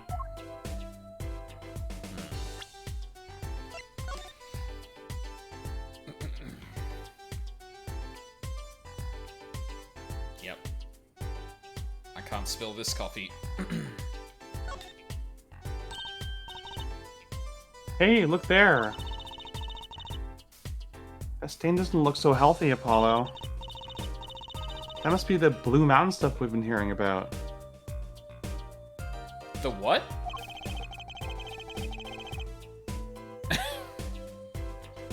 Something tells me that even Blue Mountain coffee isn't this blue. No, this stain is probably... better ask Emma. Yeah. Testing to see if someone's lips actually hit the cup. I would bet. And then there's another one? I imagine this coffee cup was for guests to use. Guests? Did the police already analyze this cup too? Not a trace of poison was found in that cup. So the killer was after Drew Misham alone. Who was that? Actually... Hey! There's a painting hidden back here. Oh no, it's happening again. Ah, god damn it. We did just hit midnight for you. Do we want to maybe call it here then? Yeah, we can wrap up here. Sorry. No, that's all good. I mean, I was probably going to suggest doing that soon anyway, and probably better here than getting like 15 minutes into it and fighting the internet all the way. So that's definitely a frustrating robo means, yeah.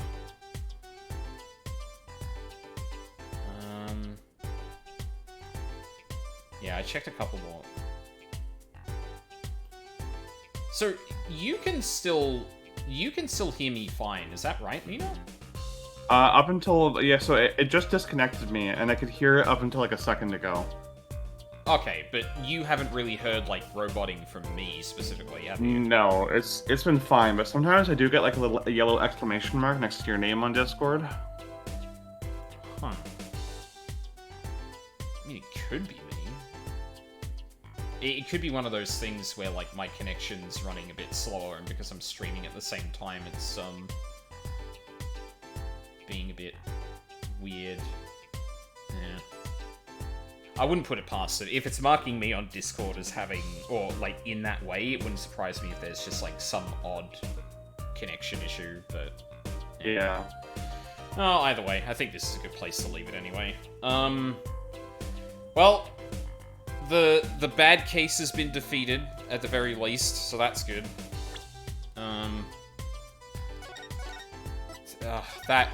Yeah, I don't know.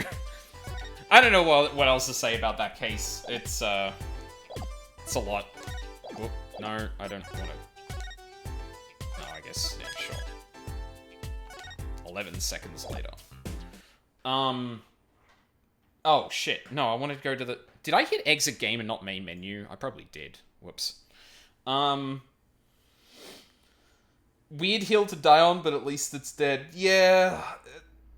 I mean, I don't know how much more there is to say without me, like, going back over it, I think. Like, it's very clear that the case just completely lost me at some point, and between breaks for streaming and just, like, having enough of the game's bullshit, I just was not in a state to really give it a fair shake for the rest of it.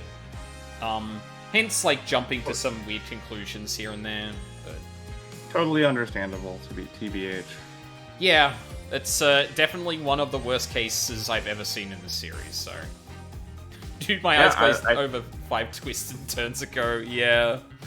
Sorry, Mina, go on. Yeah, I would say that's putting it lightly. I was checking the court records forums a few days ago, because I just like looking at... I just like following forums sometimes. It's fun to read discussion on stuff that I'm engaging with. Yeah. And there was like an entire person going off in the Apollo Justice theory, being like, I don't get why people don't like Turnabout Serenade. And people were like giving them like bullet point lists of all the shit wrong with it. And they're like, I don't get it. I didn't think there's anything wrong with it. And it's like, okay, dude. Like, you're either you're being a contrarian or you're being super duper hard. Yeah, and like, because on what, like, I don't think it's impossible for people to not enjoy the case, right? But like, at some point you need to be able to acknowledge when something like that either doesn't make sense or people can't, or people don't really gel with it. Like, there's going to be a lot of that discussion, I think, surrounding Dawn Trail now that the embargoes on, or the social media embargo is kind of over. Where, like, yeah, like, there's a section of that game that I can 100% see that people are just kind of like, okay, I would like this part of the story to be done with now because this isn't really what I'm here for. And if a person just sees that and goes, yeah, it's not my jam, I didn't really enjoy it, it's like, okay, that's fair. But it's when people start trying to attach reasons to it that, like, it tends to fall apart. Turning it into Woke Lamont and Yawn Trail. Yeah, God. I hadn't heard Yawn Trail. I saw that, I saw a clip from Castle Super Beast with that name on it. I was like, wow, I have not seen Yawn Trail at all. Or Yawn Fail, thank you, newest girl. But yeah, like, it's both possible for someone to enjoy something that's not written well, and for someone to not enjoy something that is written well. Like, discussions around that stuff can often be really frustrating, but, like, in the case of...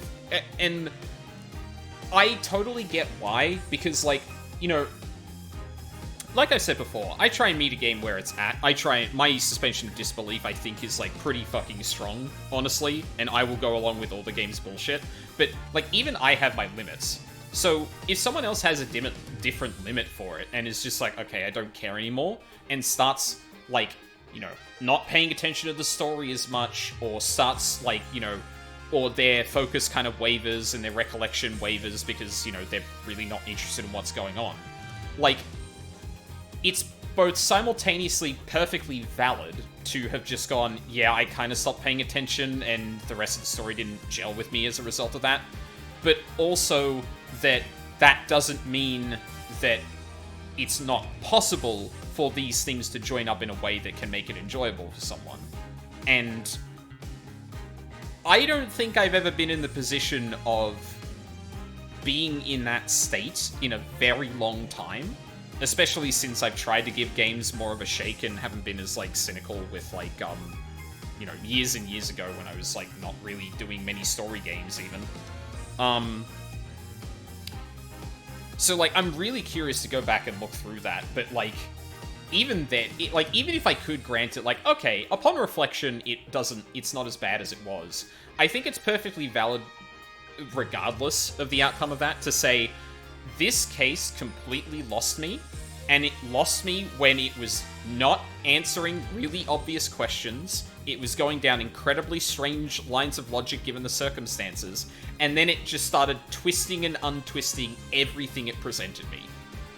Yeah. Like, it just... for that in particular, it just puts me in a position where I'm like, well, I shouldn't pay attention to this because it's just gonna flip on its head again. It's not rewarding you for paying attention or for being observant, because it's prioritizing surprising you over rewarding your attention to its detail, right? Exactly. Yeah. It's not setting things up for you to figure things out. It's setting things up to pull the rug out from you. And yeah, like it's pulling a Game of Thrones or a Westworld, and it's like, shit, they guessed the plot twist, we gotta change it now. Right, yeah, exactly. It's like, oh, so obviously this should be the route we take, and it's like, no, because, and it just leads to, like, the case trying to do way too much with its own premise. The phrase "too clever by half" comes to mind. Yes, that absolutely is how I would describe this. It's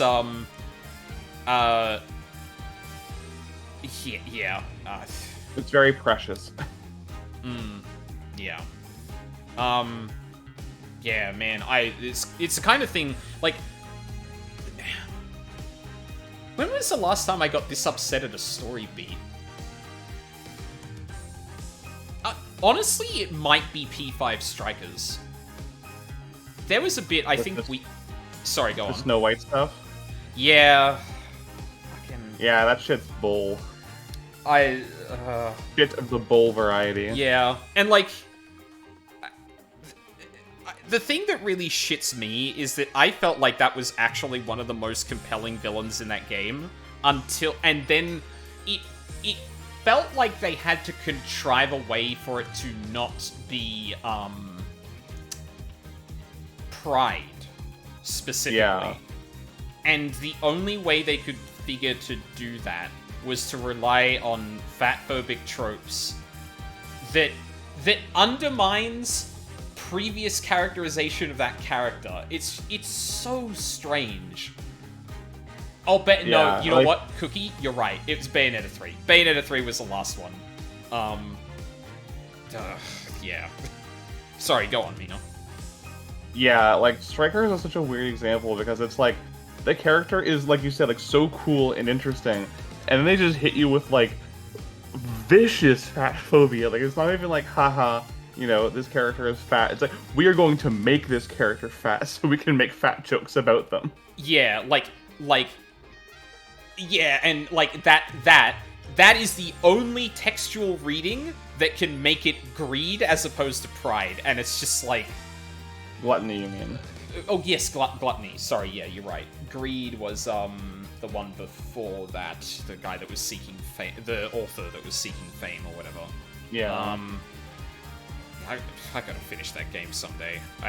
I think after that chapter in particular, like, shattered a lot of my momentum with that game, and then, like, yeah, life happened, and I was just like, okay, well...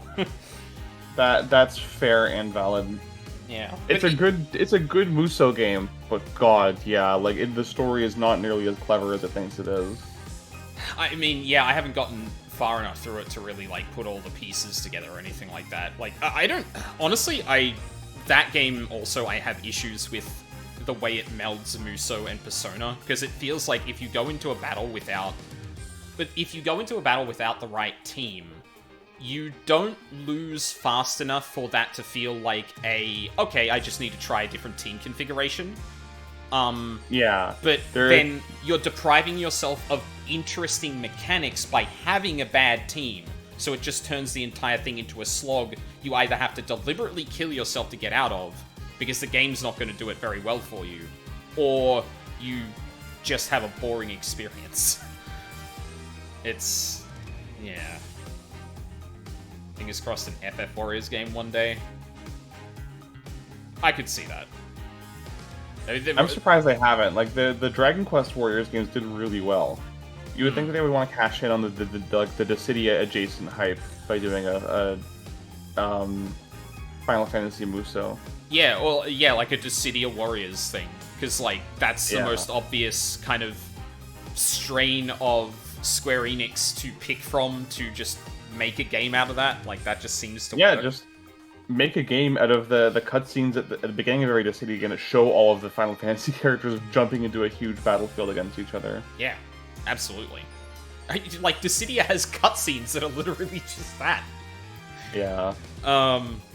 Yeah, anyway, we're wildly off topic, but... Well, it's tangent on tangent, but, yeah, I'm always fascinated by those things, because usually I don't get mad. I usually am just like, oh, that kind of... Like, 13 Sentinels, I didn't get mad. I was just kind of like, oh, we had a thing that we could have examined here, but you didn't. It's like... Yeah, you were more exasperated than angry.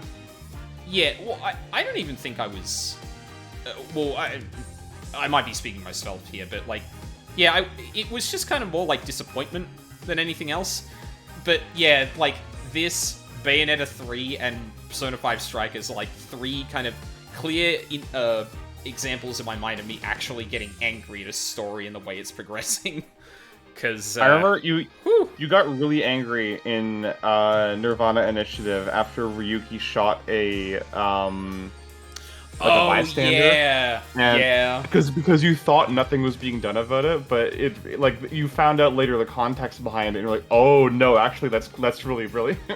Yeah, no, and yeah, that was where I was like actually like legit. If the game does not explain this away, boss is the worst because the whole thing with the shooting happens, and then we see the morning of it's like we cut to the office in the morning at some point after Ryuki fails to catch the untextured person, and he's getting chewed out, and then later on there's there's a talk from Mizuki's side that Ryuki shot someone, and there were steps taken after that to basically show that Ryuki still had the gun and was still working, and at that point I put down the controller and went, no, there is no fucking way he is still on the force. That is crazy. But it turns out that him getting chewed out was actually the result of that. Yeah. But that's probably actually, that probably makes sense too. Obviously that didn't come to mind because that wasn't... It was intentionally kind of left as, like... In my opinion, I think that was one of the key points of, like, making you question what was going on in the narrative to put you in a position to be like, wait a minute, so when did that actually happen? Yeah. I should watch that stream again. That was really fun. Oh, I think you're cutting out again, Mina. Just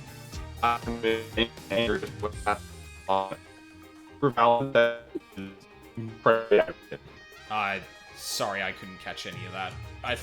Okay. I think okay. Yeah, I think let's end it here because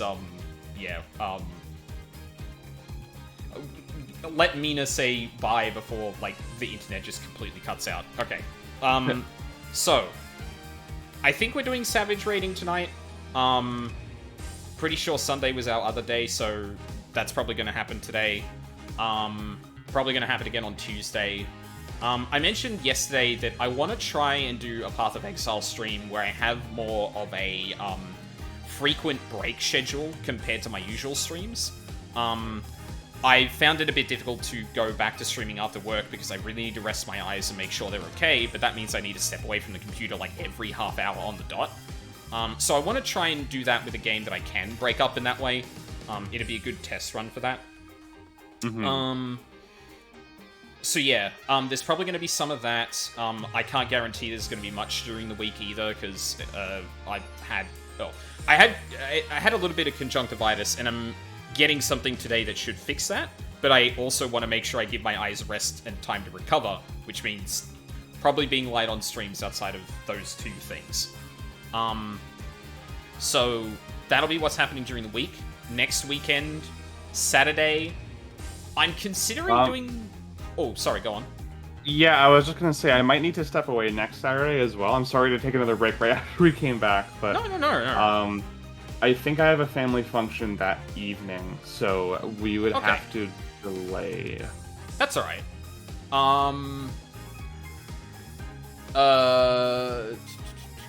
Oh, well, actually, then that kind of makes it... Oh, we can work with that, yeah, because then I can do maybe some 14 role quests and then still stream something else on Sunday my time. I guess unless you can do Friday night, but I'm pretty sure your Fridays are busy, aren't they?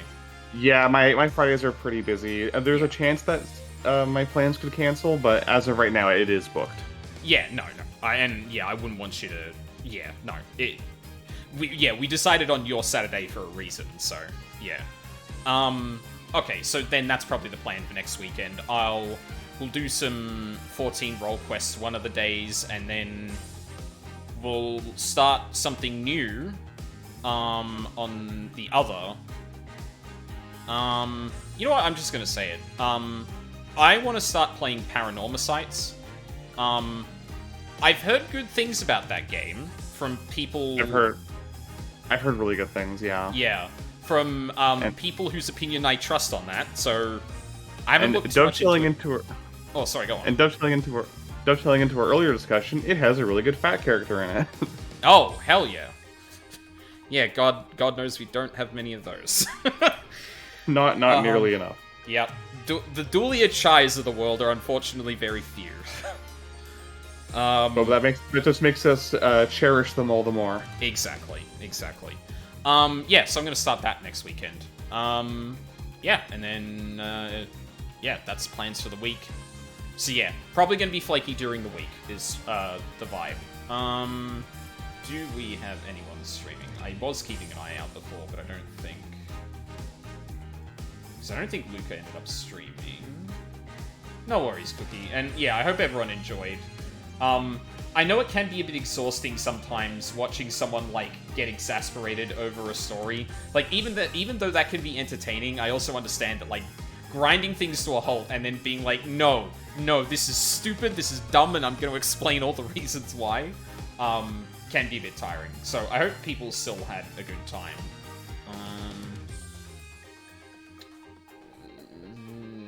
Spoilers... Yeah, no. I think we'll just end it here then. Probably makes the most sense. Yeah, so probably some 14 rating during the week. I'm gonna try a Path of Exile thing and just like kind of take a lot of breaks and see how that goes and fits in kind of things. And then next weekend some role quests and then a new video game. Yay. I had a good time when Luca and Mina dunked on it, so I also had a good time now. Oh, I should go back and watch this entire case from Luca's stream of this entire case. Fuck, I should do that. Yeah, that was a fun if frustrating time. I think just like with you, I was just like laughing, just anticipating all of the stupid twists that happen. Yeah, no, now I'll get at least a little bit of that, but oh man. Yeah, well, I know what I'm doing tonight then, or outside of raiding. Yeah, so, thank you very much for watching Live on the VODs, I really appreciate it. I hope you all have a lovely day, and I hope to see you all next time. Bye, everyone.